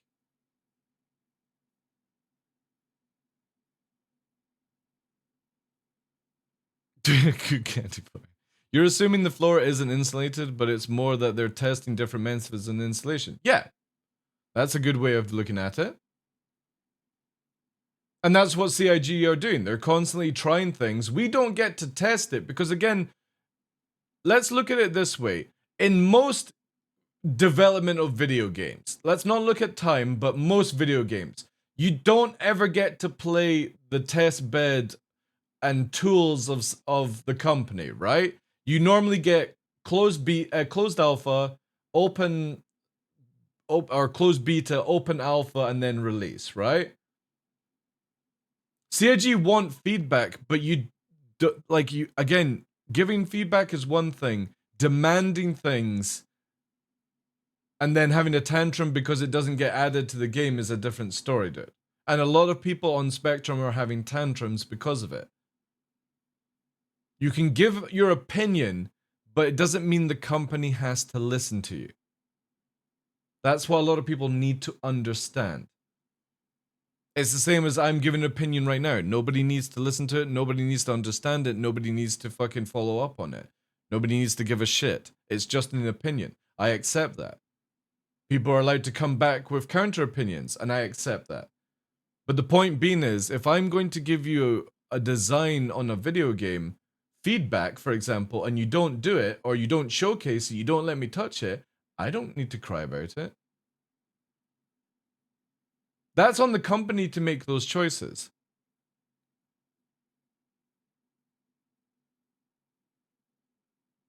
And that's what a lot of, again, people are seeming to not understand with this, is that CIG want feedback. Give feedback. Give strong feedback. Give negative feedback. Give positive feedback. But also understand, nobody needs to listen to your feedback as well. That they don't have to do everything that you say. And if you don't understand why they're not listening to you, look deeper and understand they don't need to follow up with it. And this is the issue that we're having in the past 3 or 4 weeks, is that people seem to think is when they put their feedback down on Spectrum that it needs to be fucking addressed. You know? And it doesn't. Opinion from you guys, or do we still need the PU scenarios and the randomness of weapon choice and things like that we just don't currently have? Skyrim, yeah. I'll let you take this one, Virgil. Yeah. Yeah, like I think you know, when you throw like PU objectives into the mix and stuff, and you know, like I think the UGFs will be a really contested spot and stuff like that, then yeah, like the game does change drastically. But no, I do think there's a wealth of information you can pull from the squadron battles. Like I don't think it paints the whole picture, but it paints a decent amount of it if you like understand. Yeah, I would say it does in the group fight setting. Like we need to see more ships, more archetypes too, because some of these archetypes are on like they're not right in the middle, you know, for example. So yeah, like we need to see more ships, a little bit more variation, and stuff like that. Like for example, like the Hammerhead's like an area denial ship, right? So you're not gonna, you know, people might be hopping into it expecting to chase down arrows and gladiuses and stuff, no problem. And they don't even realize that that's not the design of the ship. It's to prevent the gladiuses from getting close. So like when people are just avoiding the Hammerhead in the squadron battle, that's literally the intent, because you just aren't supposed to go near it, and then you get, you know, blasted out of the sky. So yeah, we need to see it in the PU. And the big one for me with the SCL, which kind of stumped me, was how they how little they've thought of the whole nav mode meets SCM in combat scenarios. Like I know the piracy guys are freaking out since that's rightfully so, SCL. dude. What the fuck? Yeah. Like I was then, just before I was. This is the other thing that you have to take into consideration with CIG is that we know that the Legionnaire is coming out this year, and we also know that they do want to get tier whatever the hell of hacking out. Maybe this is more ahead. Like, you know what I mean? Like CIG tried to be as open as possible, but there's a lot of stuff we don't ever find out about until it's like inside Star Citizen or it's on a roadmap, or you know what I mean? There might be just simply this is master modes here, and there's another team that they can't talk about that are doing something that they can't talk about right now because they don't want to hype up just in case it doesn't actually happen. But this also sorts out some of the stuff in master modes. And because we don't know this information or it gets canned and stuff like that, these are also possibilities that have to happen as well. Or people to understand that there might be something that's in development that they don't want to share right now because it gets shit canned quite a lot. I'm getting sick of tier 0. Well, this is again where I'm old school speed. I like the idea of you buy a video game and you don't get to play it until it's released, right? I remember the days where you bought a fucking CD and a magazine and you just played the video game. You didn't have a fucking choice. You either played it or you didn't play it, right? I'm not a big fan of being a test guinea pig for a company.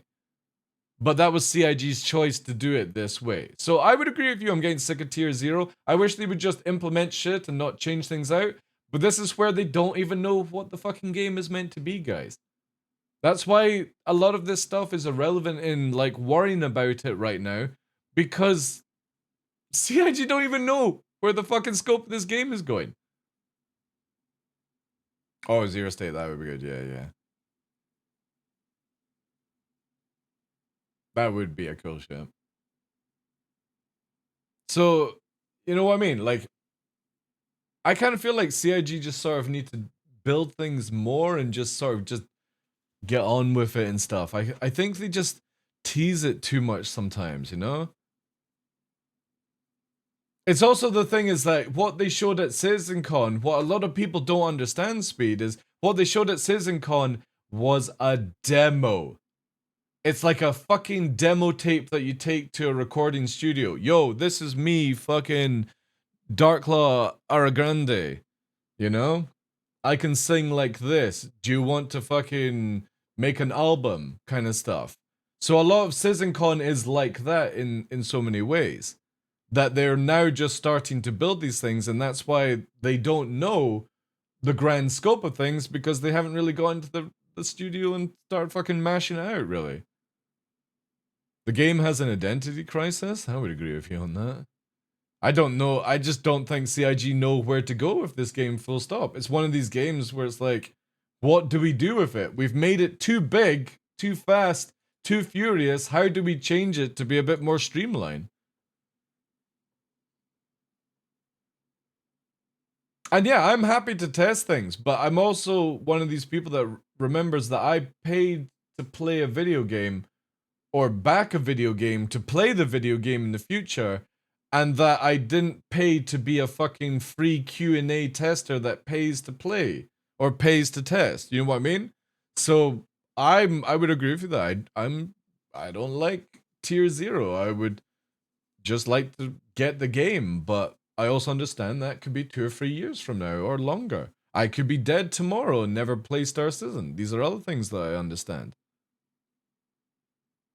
Came here, I was watching Lenny on the Mongrel Squad stream, and you know, he's freaking out, and I feel for him, because those guys, you know, have really suffered. They have many options. Their loop just comes in and out based off of bugs and stuff, and you know, to find out that their mechanic won't even make it in a 323 essentially is pretty concerning. So yeah, like it needs to come into the PU. Absolutely, those tests need to start as soon as possible.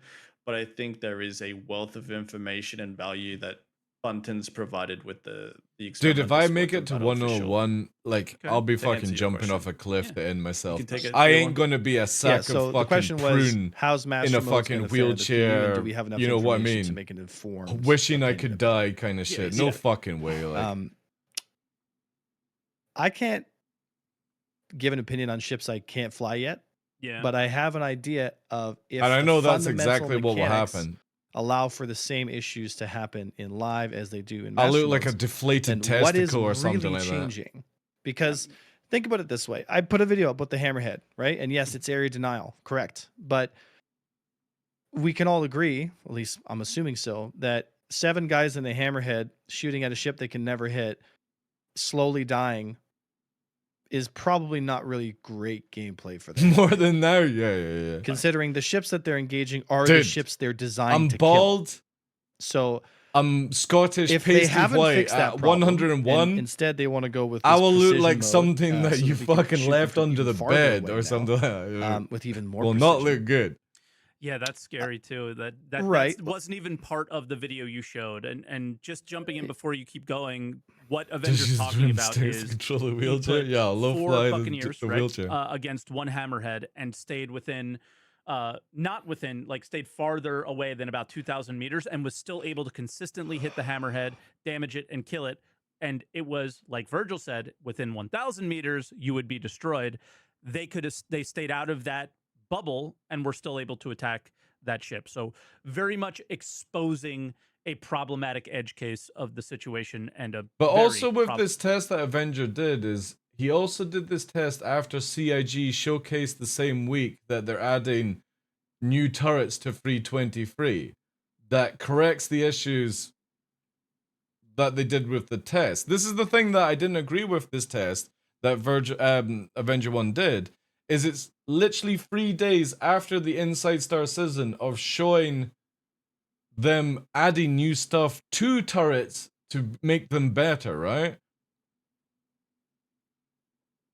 Why does Mike always feel it's necessary to talk to everyone as if they are children? Because they are children. Papa fucking Mike just wants to, you know what I mean? Papa, can you hear me? problematic one because it basically broke the whole archetype system that they were going But won't for in this precision mode scenario, I think. around this Sorry, Avenger, all continue over just again? to clue people in who maybe didn't see the video. Hard to So if say. you're playing basketball with a Again, until baseball we or a test it, basketball, you know, it's but the rules are the same. The game will feel different, but it'll still be the same game, correct? Yeah. Right? Like you're gonna play Put the ball in the basketball hoop. with a baseball. Paid you're gonna be beta like, this testers. is Some dumb, people bought but, ships and I mean, died it's before they still were kind of released. True. basketball. Yeah. They need to concentrate on So making to me, everything. we they have bug enough free and information to playable make an for informed adding it to decision more on the way the overpriced ships. characteristics of the mechanics are working, and that's what we're discussing here. Is how are the fundamental underlying the foundation of the flight systems being talked about, and how are But they that's being just implemented? that And CIG my marketing position though. is the tuning that sim is gamer what's in guy. question here, and the tuning I feel like suffocates so much of the skill expression and movement. And what it does is you want to increase the options for a pilot and for someone in combat. You don't want to decrease the options, because if you decrease the options, you decrease the skill ceiling, you decrease the amount of fun, because you just have. I think I agree with a lot of Avenger 1's takes, Frank Unit, but also I think a lot of the stuff that he talks about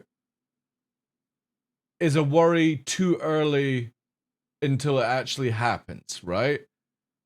That I'm a very strong believer of let CIG build master modes, let them tweak master modes, let them add engineering, let them add in precision mode, let them add in the new turret systems, and then worry about it, right? There's no point worrying about something that we've never got to test. And that's where a lot of the takes right now are a little bit sort of like, I don't want this to be added in the game because it might really fuck up my way of playing the game. And that's a boo-hoo on that individual, right? So some of the takes that I see on Spectrum, Reddit, YouTube videos are very much like, don't add this to the game because it'll ruin the game, but secretly it ruins the game because I'm fucking screwed because I don't have the Cortex to fucking move around and deal with that shit, you know?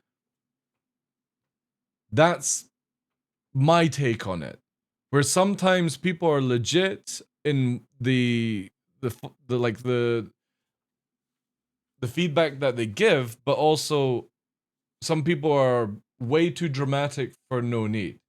Just let CIG fucking cook some of the stuff before you cry about it. Less to do.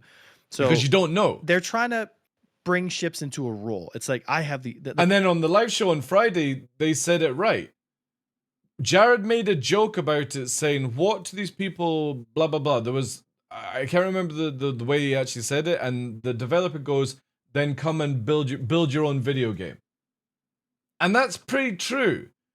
You can give feedback, you can argue things, you can debate things, you can fucking give positive and negative feedback, opinions, all these things. But at the end of the day, if you don't like it, build your own fucking game.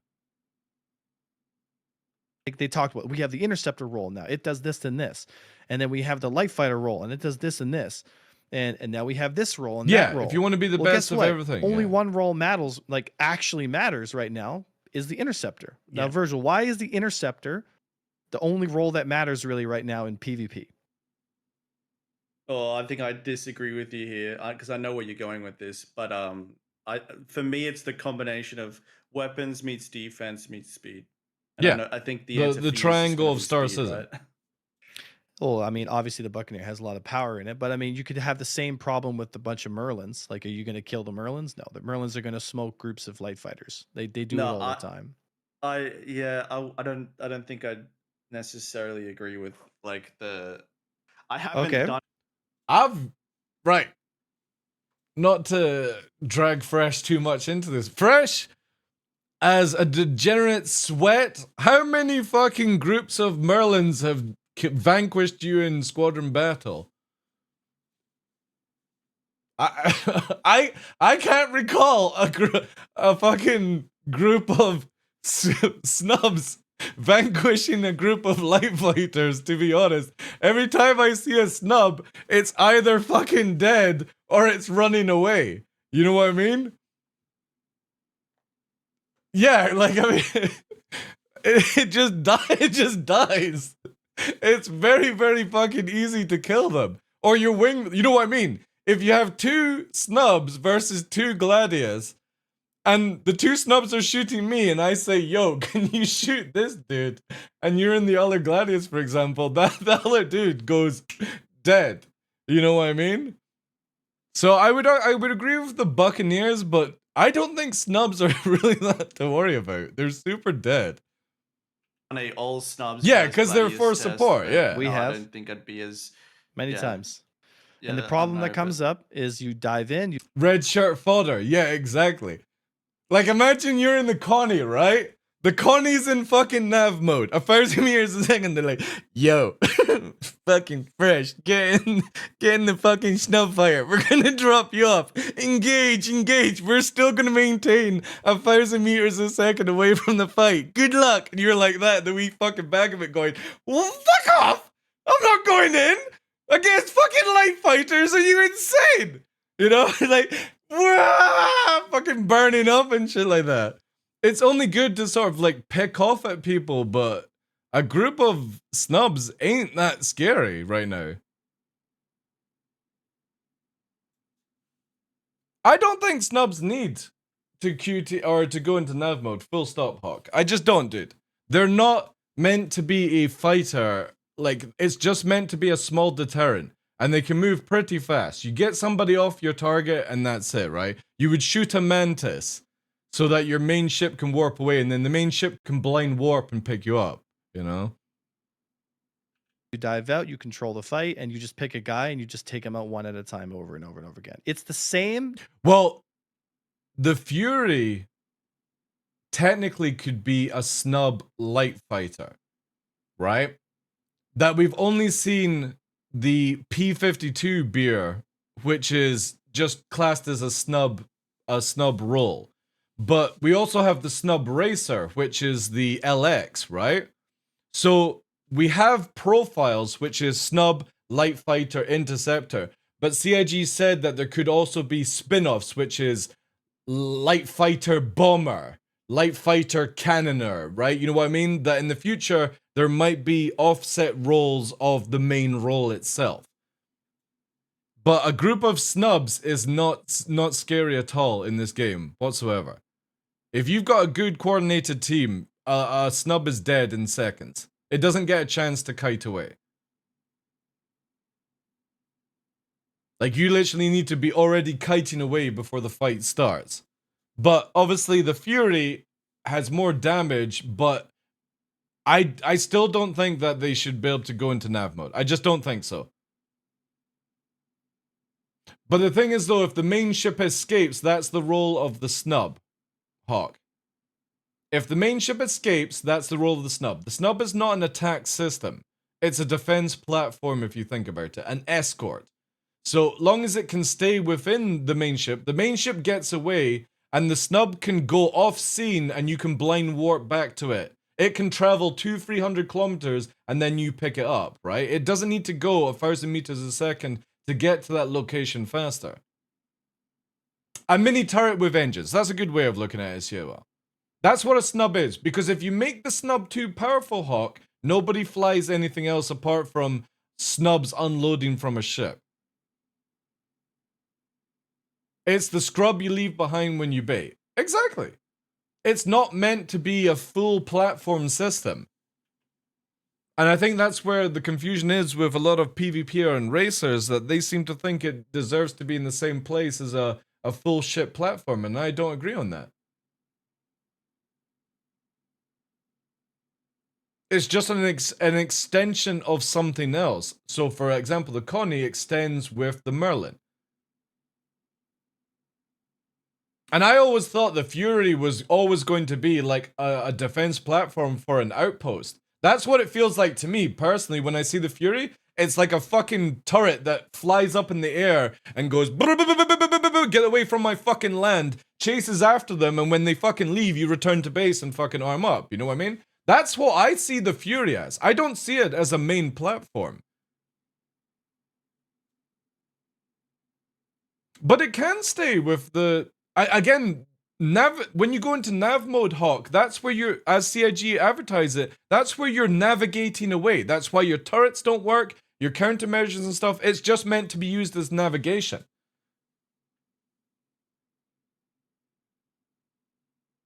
So the Merlin doesn't need to be in that state as well, because it's not defending it in that state. It only defends it in SEM. So as far as I'm concerned, snubs without navigation mode makes perfect sense to me. Because if you're going to stay with your main ship, you dock up with the main ship. It's like when a fucking Idris warps. You don't want to have it where the Gladius are warping with the Idris. You want them docking up with the Idris. Yeah, it's exactly, Frank. It's like a little TIE fighter, you know what I mean? It's not meant to keep up with the main ship. It's meant to redock with the main ship. Again, if you make the snubs too powerful, nobody flies anything apart from snubs then. Because they're super cheap to maintain, they'll do too much damage, and if you have them navigating around the place, there you go. There has to be a reason why you move up the states into another ship, and I don't agree that snubs should ever have nav mode. They should be docking with the main ship, and if the main ship has to run, then they leave people behind. That's what the recovery team is for. But you gotta look at it this way, Hawk. Why does the snub have to get into nav mode? What's it navigating to? Because this is the big thing. Navigation mode is just for navigating, right? For navigating, for moving around at high speed. Why does the Merlin that should be docking up with the Connie need to be in that state? And if it's for defending or keeping up, when the Connie is moving in SEM, the Merlin can easily keep up with it. Navigation mode is purely for travel. People are using it to disengage combat, yes, but that, again, is not the intention of that mode. You might see it where it takes longer or you have a long cooldown before doing it. We don't know these things. But I don't agree a snub should ever be able to fucking go into nav mode. It doesn't need to navigate around the place.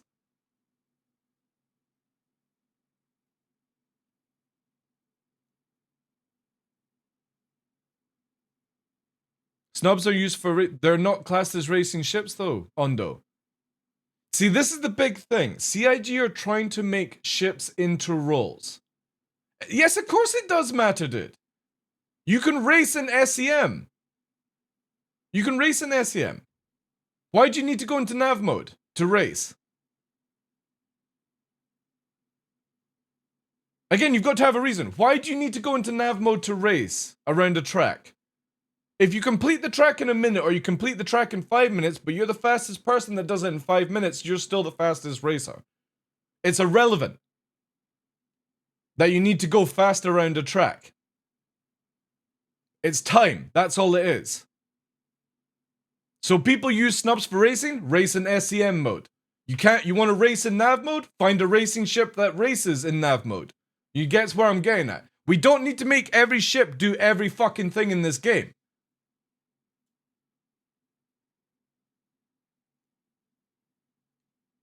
Herald is one of the most popular racing ships in life. That's fine, dude. But again, you don't need to make it race in nav mode for you to use it as a racing ship.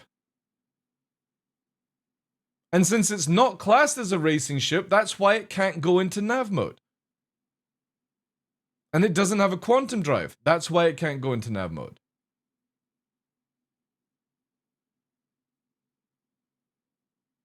But we don't need every ship to do every role in this game. That's what they're trying to achieve. But if everything flies at the same speed, it's not a race, it's a Sunday trip. What? Dude, when you go to an F1 track, no car can go faster than another F1 track. Car can. They're all hyper-tuned where nobody can cheat by going 10 miles per hour faster than another one.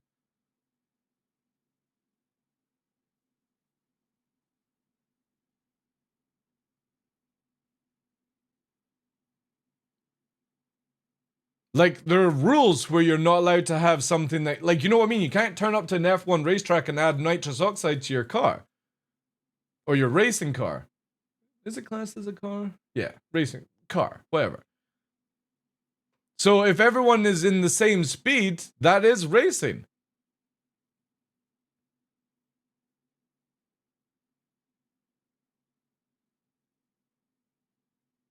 Yeah, but you would never have a race, like, again, you would never have a race where you're in the fucking M50 versus a 350 unless they're completely the same thing. It's a different racing ship.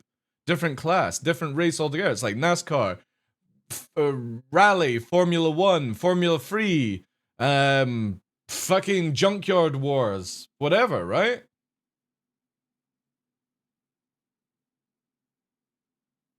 But the P72 holds all the records because it can tricord and do its zero state. But when it can't do that, you're going to get difference of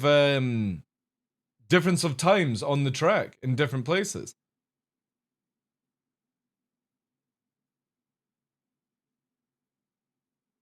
My point being is that you don't have a fucking Fury race a fucking P72. And time is irrelevant. If you can do it in 1 minute, but you do it in 2 minutes and you're the fastest 2 minutes, you're still the fastest racer. So as far as I'm concerned, a snub fighter, a P72, does not need to go into nav mode. If you take 2 minutes to go around the track that used to take you a minute, then you're still the fastest 2 minutes. You're still the fastest racer in the snub. You want to go into nav mode and race? Get an M50. Now you're part of the M50 circuit.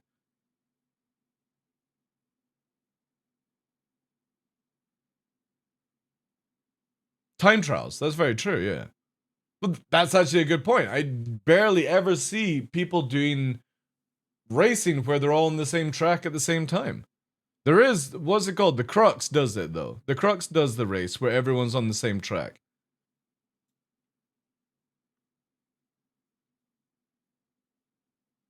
But then they have categories. It's the same as Daymar Rally. Daymar Rally doesn't put, what are they called? The Gravlev guys up against the fucking Rovers.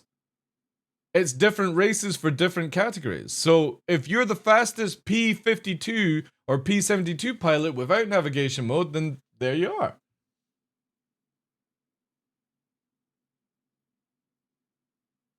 That'd be cool to have a group race where everyone who accepted the mission had to be on the starting line for it to start. I kind of wish that as well, dude. Like, that's a lot of the things I don't agree with the racers right now going for the fastest time zero state. They're always doing these weird fucking tricord run-ups and stuff like that.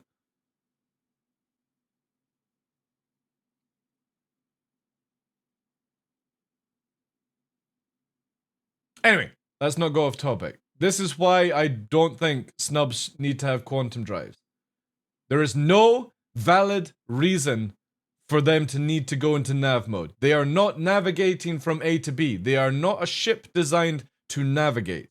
And if you don't want to race them because you can't go into nav mode and get faster, that's fine. Find a different ship to use. But they are meant to be up with their mothership. That's the idea of snubs, is that they are the parasite fish that follows the shark and leeches onto it. When the shark goes into nav mode across the sea, the parasite fish sits underneath its belly and fucking rides the lower wake wave or whatever it's fucking called, you know? Geometry that we have in live with the Hornets. So what happens in live with the Hornets? They run away. Right. They run away and they what? They engage together. Man, this is... together, they run away, they engage together, they pick a guy, they run away. Obviously, in live, we have a lot more space to move, so there's a lot more dynamics, there's a lot more skill expression, to the point where there's so much skill expression that it blocks out large portions of the community, because most people, like, you have to basically become a professional pilot to be able to fly in Star Citizen's model now. And for me, I've always argued, like, look, let's bring the game to a place. A professional pilot? I really think that's a bad example, Avenger 1. Because I don't think even you would be able to be a pilot.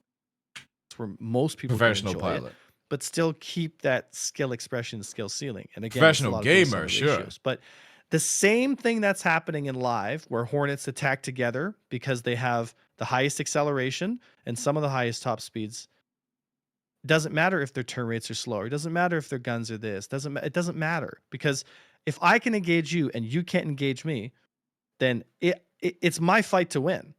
See, the thing is, if CIG nerfed, right, so every time I've heard his take on the Buccaneer and stuff like that, it's always buff all the other ships to be in line with the Buccaneer.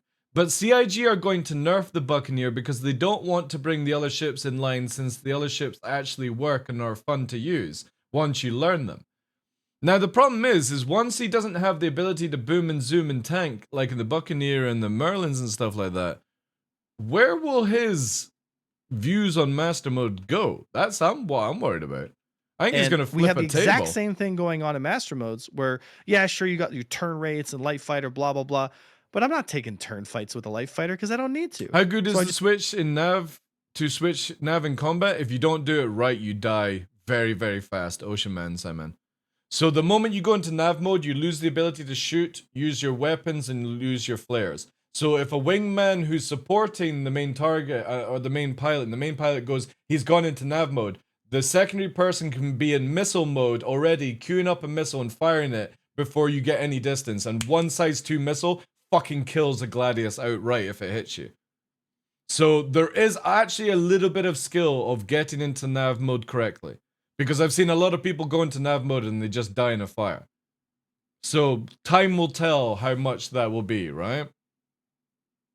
You have to flare or... Because again, the moment you press Nav mode, you can't flare. So you have to maybe hide yourself in chaff. But that doesn't last long. And if somebody's really close to you, chaff doesn't hide you. This is the misconception, is that everyone is firing off chaff. But if you're sitting 50 meters off somebody, you still see them in the chaff field. You can still shoot them with your guns. It doesn't stop damage. So, again, if somebody is situation aware, you don't get into Nav mode and escape.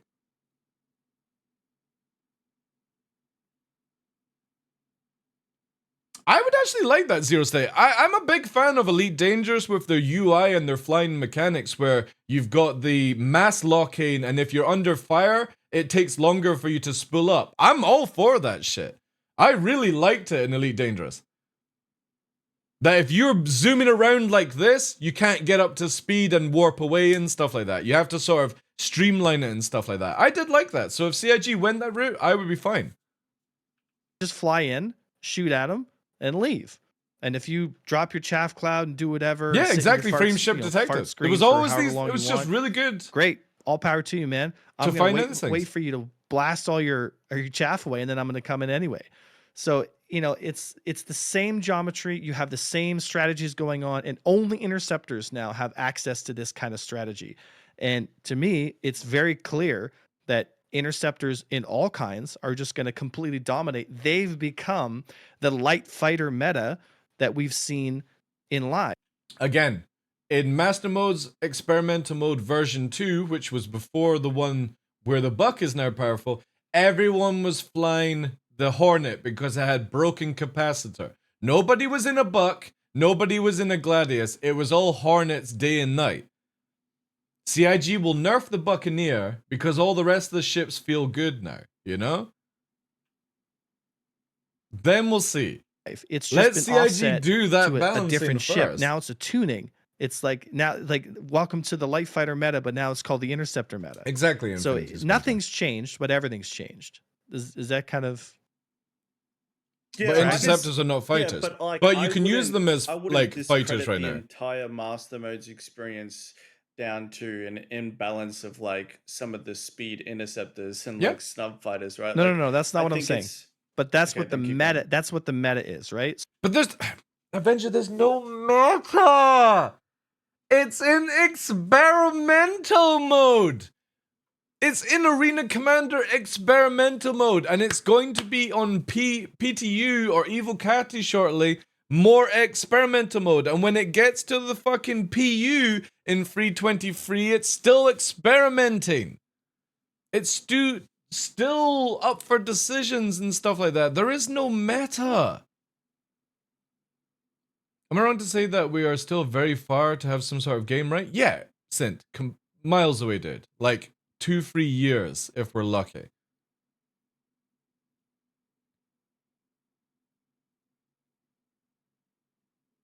But there is no meta, Pox. It's just bad tuning right now. A mistake. That doesn't make it meta, dude. I've seen people in Gladiuses kick the shit out of fucking people in Buccaneers all the time. I've done it many times against people of lower skill and stuff. Meta is something that people use because it's literally nearly a guaranteed win. And if you're not using it, you fail and stuff like that. No, meta or bad tuning is not the same deal. It's completely different. Meta is something that you're forced to use because that's what everyone is using. Nobody forces you to use the Buccaneer in Master Modes right now, dude. That's only if you want to have your fucking high kill, 0 death ratio. That's the only reason people use Buccaneers just now. Meta is a minimum skill, I would agree on that. But right now, Master Modes is just an experimental system. You can't call it meta. There is no meta. Meta requires people to fucking play it for multiple weeks and months in the same scenario of having everyone in Buccaneers, and that would be meta. But again, you know? Meta means the most optimal strategy. The strength of the meta is how required it is. But it's, again, that's where I'm pointing out, it's not meta. There is no meta because there are people that are doing crazy shit in Vanguards, people that are doing crazy shit in Connies, in fucking Hornets and stuff like that. Yes, there's a lot of Buccaneers, but a lot of people are getting clapped in Buccaneers. Yeah, exactly. It's far too early to cry about meta. So I want there to be a place where light fighters are a genuine threat to a bunch of interceptors coming in and blasting, but not at the expense of dropping the gameplay and the skills so that you just gut the interceptors like, oh, they're outside their role, so let's just gut them. Sure. What I don't want to see is ships pigeonholed so strictly into these roles that there's no room for skill expression. So like I've said this on stream, like in this one, maybe why people get me all twisted up. Like, oh, A1 just wants to fight everyone in a prospector and you know, show his EP. Well, that's an ignorant way of like manipulating what I'm trying to say. I use an example where I say, like, if I'm in an Aurora, right? Like I'm in just a regular little Aurora, I should be able to kill a rookie to average pilot in something like a Super Hornet if I'm in an Aurora. In Master Modes, like, there's not a chance in hell. You mean like highlighting that it's a test? No matter how good you are, I mean, as long as a person has a basic level of understanding of how to aim, the chance that you're getting through that weapons on a Hornet is just, like, I'm just not seeing it, right? See, the thing, you know how we get writing on PTU? I think in live, it should have writing on the bottom in fucking bold lettering that says, this game is in development. Everything in this game is subject to change and will change. Get good. Alright? That's what it should have written on the bottom of it. Because I think a lot of people forget that this game is very much still in tech demo, developing, trying to figure out where to fucking go with it at times. Does he hate that he can't abuse mechanics for his own gain? I don't know. It comes across that way, Jaglo, but it's hard to tell. Again, I never see him fly anything apart from broken shit, even in live. I never see him in any ship that is not meta. You know what I mean? He's always using something that's broken, but then always advertising skill. He complains about people jousting, but he jousts. He complains about people running when their shields are down, but he does the same thing.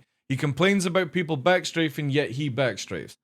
It's very difficult to take anyone seriously when they don't listen to their own advice. Happening over and over again with these ships being pushed into these roles, and they're doing it so strictly because they've dropped the speed so much that the room that you could move around and manipulate the fight. But also, not to shit too much on Avenger 1, I will hold my hand up where I've been in combat with people and they've been running away because their shields go down, my shield goes down and I run away. The difference is I don't run away 10 kilometers to get my shields up. I only go 2 kilometers out of gun range to get my shields up. So who's wrong in that state? Am I wrong because I still complain about it? Or is it because I do it in a different way and I'm not actually running all the way away, like 10 kilometers, that it's fine for that? There's a very thin line But again, this is where if you complain about somebody, but you also do the same thing you're complaining about, who is right and wrong at that stage? Is gone. And all I ever see with people complaining about master modes is constantly using the cheese to play master modes.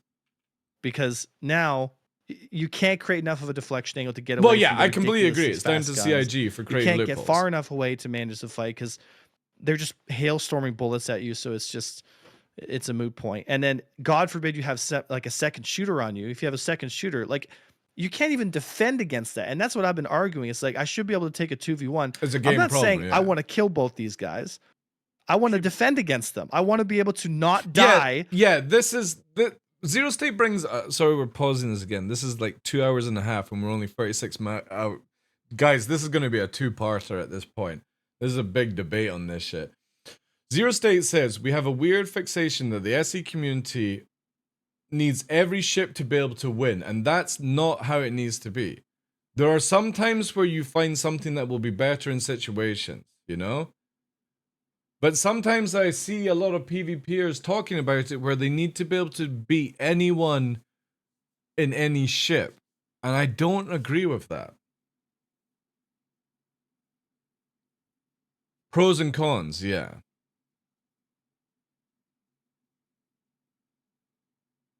Ion Infernos are a prime example that you'll have once Idris and Perseus come out. See, I don't even know if the Ion Inferno will ever be able to deal with those kind of ships. For a reasonable amount of time, so I can set up my friends. Loads and of set people up a team do environment, and the Loads only of ships people that seem say to that. like be capable. I of should be doing able to that beat are the somebody in an interceptors. Aurora So, when Virgil, they're in a you- fucking Yeah, okay, go F8 ahead. But Lightning, you right? mostly fly the Gladius and seem to be enjoying it, but still have mentioned the imbalance of the interceptor meta, I guess. Yeah, like when I'm flying the Gladius, it's purely distress test. Like Again, remote- like for me, I look at it that I don't get into a rubber dinghy, strap an M60 on the front of it, and start fucking shooting at the American destroyer in the bay, whatever it's called. Right? That just makes no sense to me. But people want their Aurora to be able to deal with every single ship that comes up. I want to be able to fly. I want to be the best Aurora pilot, and I want to be able to take on F8s like they mean nothing, just because they're bad pilots. And it's like, to a certain degree, yes, that's fine. But also, no.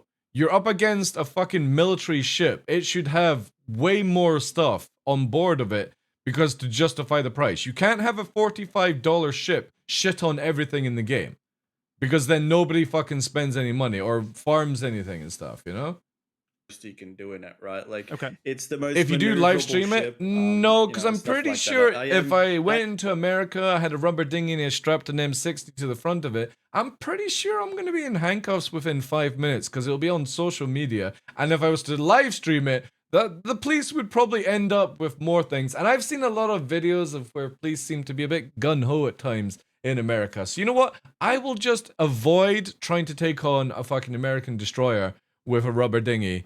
And yeah, but again, it's USA, Blue Max. Any reason to fucking start shooting guns up in the air and fucking riding into the sunset on a fucking horse with lassos and stuff like that. I've seen the John Wick movies, guys. I know what America is like these days, you know? Yeah. Dude, I've seen a video of somebody turning up in a fucking kicked helicopter to pick up a McDonald's drive-thru in America. Like, this dude has one of those little yellow fucking kit helicopters, and the dude lands in the field beside the fucking McDonald's, walks up to the drive-thru, fucking yeehaw! You know what I mean? And picks up his meal, gets in his fucking helicopter, and flies away. If this was in the UK, you would be so fucked, but America allows you to fly around. It's fucking crazy. We aren't that bad? Dude, I don't know, like... I don't know. There is some crazy shit I see on videos and like that would not happen over here. You would not be allowed to do that.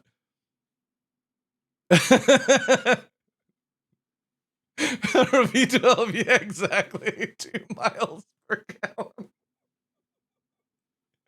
It's like the Humvee with the Prius on top of it. It's got it's got shitty miles per gallon, but it's got enough space to perform an abortion inside it.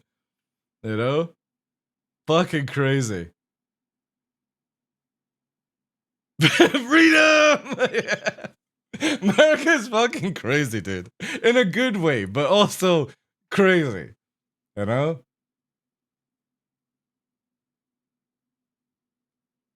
We don't have armed brews and we play with kit cars and choppers, yeah.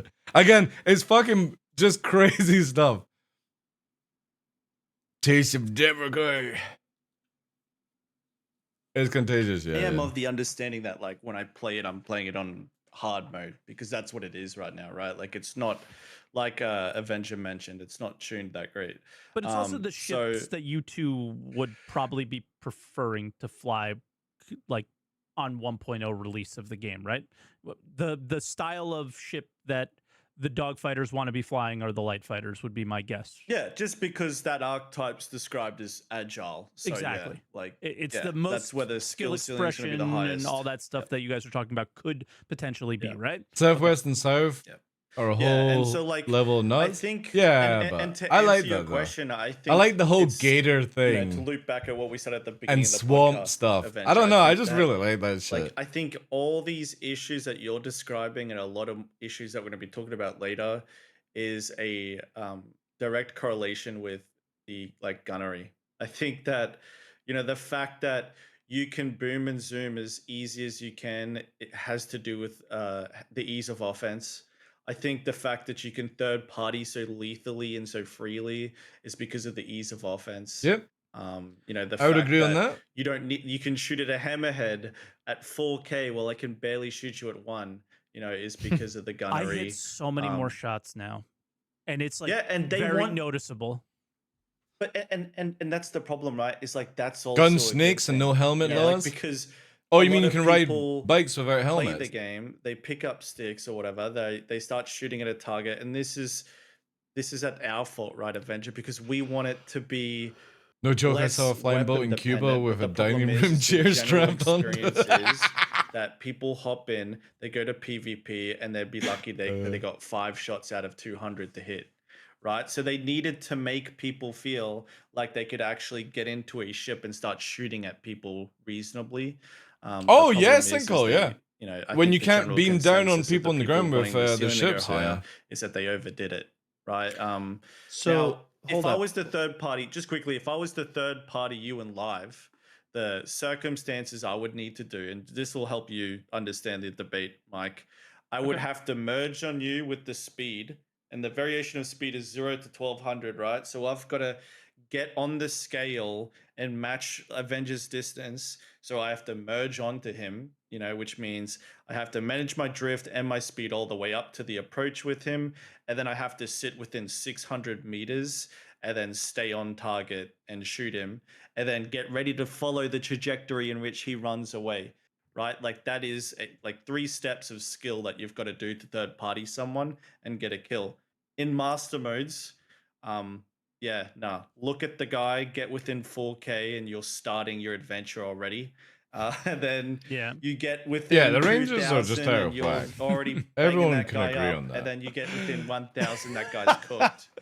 Right? Starting your adventure, I like that. So the problem is, right? Burn the bacon. I like burnt bacon. Like depends on what you mean with burnt bacon. Managing to third party and like merge with someone, was it was on the scale. The Gladius is the closest we have to a true multi-role fighter in a light class. Like it's so easy to be extremely lethal from a third party perspective.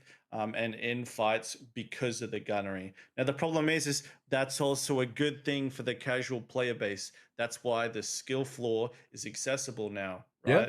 But I think the balance is where's that it balance? needs to be probably halfway.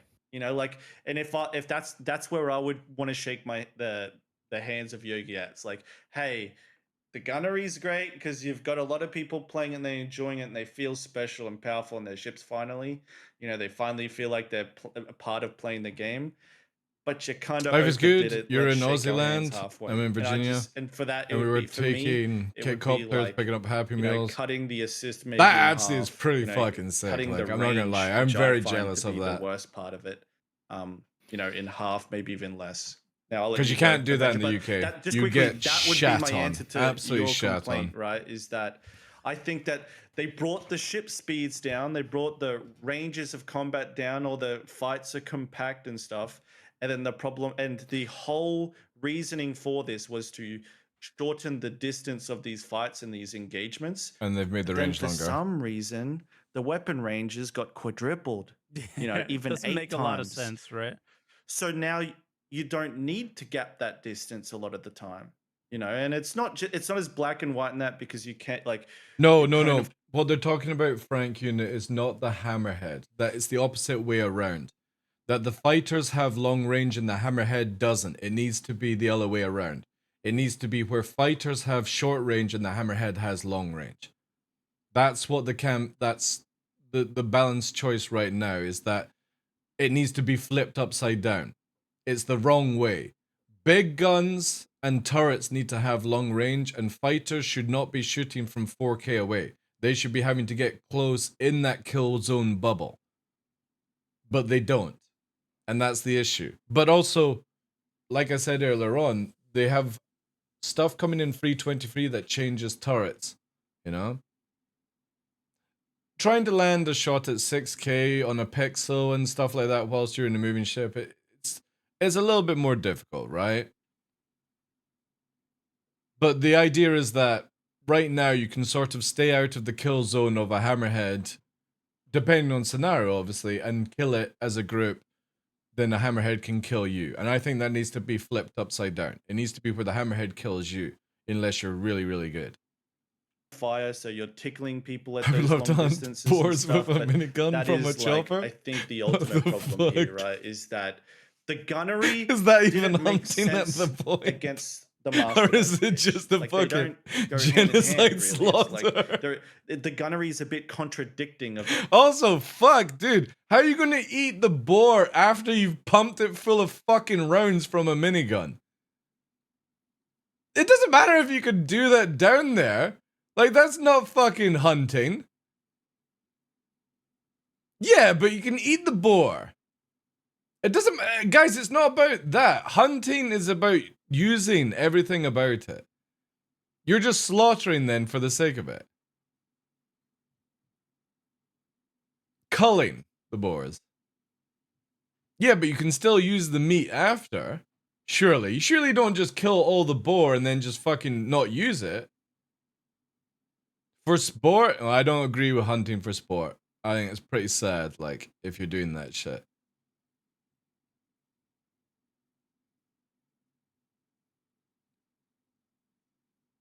There are just too many. Yeah, but you're not just killing them and then just, what, fucking burning the body.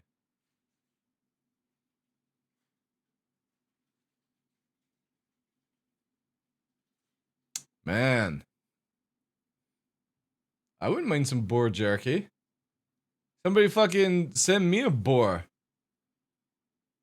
See, over here, when we kill the boar, we eat everything. Yes, they're a plague and fucking parasites, as you are calling them, but we use everything. These boar are like an alien species. Why, are they fucking running around with 6 legs and fucking shoulder-mounted cannons, are they?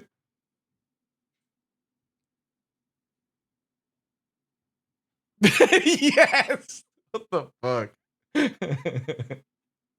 When you can, check the US boar pub. Oh, I'm pretty sure you've got a shit ton of boar. Yeah, I'm not arguing that they're not a parasite and they do a lot of destruction. I'm not arguing that. But it's kind of a shame to fucking kill something and then not use the meat and the oils and the bones and all that stuff. Seems awfully a waste. But I guess that's Americans for you. Waste. the master mode's pitch, I find. And like Avenger, you Avenger go. said, So, we don't let even me- have the worst of it yet with precision mode. Yes. And that's Yeah. that's why I think it's in here. I think some guy. Okay, hold proposed- up. Try catching So I- haggis? I'm- Difficult. Yeah, I gotta throw this out there because precision mode. So Virgil's absolutely right. It is based on the ratio. You nailed it, right? And let me give you an example about ratio here in a second. But we haven't even get started on precision mode. I mean, if you have weapons feed that homeless can folk, touch you at again, if that's how 4,000 America meters, does it, that's how America why does it. would I just see ever that get as a bit close of to a you? waste, though. Sadly, I have no reason to get close to you. And even in a world where they say, well, we're gonna reduce weapon damage at range. Okay. Well, then I find the range that I can still hit you. And I'm close enough to do the most damage, and I just shoot the crap out of you. So you either have two choices, in my opinion. In my opinion, you really only have one choice, right? And that is to reduce the range based on your power management / power plant. If you have a size 1 power plant, your guns go to 1,000 meters. End of story. If you have a bigger power plant, your guns can push farther. You can push more power to your guns. I like that blah, shit. blah, blah. And if they say, "Oh, it's unrealistic," it's the same. It's the same. Sorry to cut up Avenger here. It's the same thing over here. Like culling is required, right? I'm not against culling. I'm against hunting for sport. I don't see the sport in it personally. If the fucking thing can hunt you back, that's a different story. But it's unnecessary. Now, if you're hunting for food, awesome. If you're hunting because you have to cull a population down and it's hunting season, stuff like that, sure, right? But I'm very against that you would annihilate in a culling and not, donate the meat or fucking use the bones for oils and stuff like that. You know what I mean? It just feels awfully much of a waste.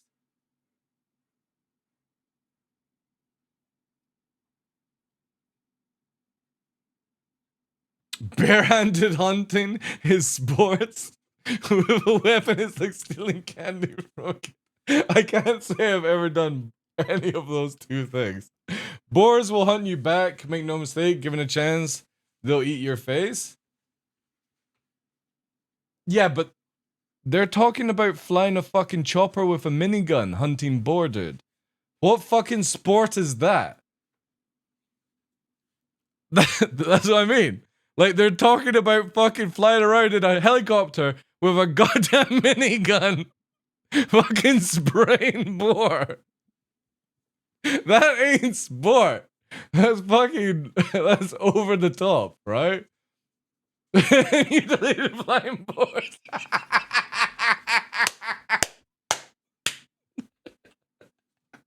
Goddamn, America has it difficult. They've got fucking flying boar. It was a mistake. It was a mistake to mechanize. Oh man, they should totally make a fucking American movie where America is versing boars and the boars have got fucking red bands around their head. Fucking snoring. You know the Planet of the Apes, but instead of the apes, have it with fucking boars. Bornado. Oh man, I'd watch that. I'd fucking watch that. Oh, that would be so good. Fucking goddamn boar. Good away shit, from guys. realism Good a shit. long time ago. So unless you want to get on the fucking soapbox and start talking about realism, like let's keep our head in the game and let's get to a point where multi-crew ships actually are fun and engaging. Bornado. As an idiot that doesn't really know everything about okay, so your example would be, all right, light fighters range is this because they'll have size 1 power plants. There's some medium fighters that might have size 2 components, right? How would that change? How, so like, they just can from your example. Give them more range. Yeah, give them a bit more range. Again, now you're adding characteristics. Yeah, that wouldn't be bad because they don't move the same way, correct? Yeah. Okay. Yep. So, look, I don't like having long range weapons. Again, on we've fighters been because it's 44 minutes in, like and it's a decent discussion just now. Fights. They want cinematic close range fights. Like they keep on saying, "Look how close you are! Look how great it looks." I'm having consistently longer range fights in Master Mode. Yeah, unless I'm again, this is something I will agree with Avenger 1 in this. CIG want us to have the cinematic close range fights, and you do get that in Master Modes. But also, 80% of it is where people are shooting you at 2K range as they're approaching. And this is where I don't agree with it. It's really good fun when you're up close and personal, Fighters do not need to have this range. Turrets on a hammerhead? Yes. Completely want that. I want it where a Connie's turret can defend the Connie and all these sort of things. I'm for that, but I don't understand why a light fighter needs to be able to hit a hammerhead at that range.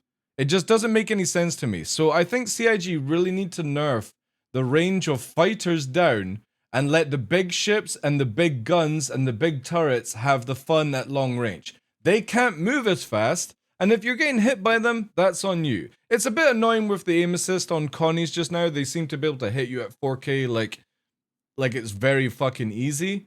But on the same hand, you can just get up on a Connie and fucking do all the things. So it's kind of fair. But I don't agree that fighters need to have this thing. Decrease range. Where, for me, diffs, I think the scattering should start at 1k. Where you can't hit anyone at 1k range. And you have to get between like 500 to start doing damage. And then you need to be 300 to do maximum damage, right? Because of how the scattering works. That would be my take. But it's literally, you can actually pinpoint people at 2k range. It doesn't happen all the time, but it does happen. And I just don't like that. I want the hammerhead, turrets, big guns to be able to hit at range, and fighters need to fucking do the dogfighting and fly in, right? That's the danger for them. Well, again, they could just do that on the size 1 to 3 gym, right? And then make it 4, which is a little bit balanced. But the biggest thing is, for me, and I think this is probably one of the most sensible takes I'm going to give with this one, CIG, make a turret weapon. Make it where turrets don't put cannons on, repeaters, laser cannons, and shotguns and all this shit. Just make a turret weapon that has more range, more saturation ability, semi-decent damage, and it can't be fitted to a pilot's ship. There we go. And then everything else under size 4, nerf its range right the fuck down. Solved. Solved your issue right there. Just make a fucking weapon that's for the turrets and the turrets only. I think that's their plan. Well, again, dude, 12 years of the same formula Zero State would say differently, right? I know they want to do flat cannons and stuff like that, but we're still waiting for that. They have the attrition, they have the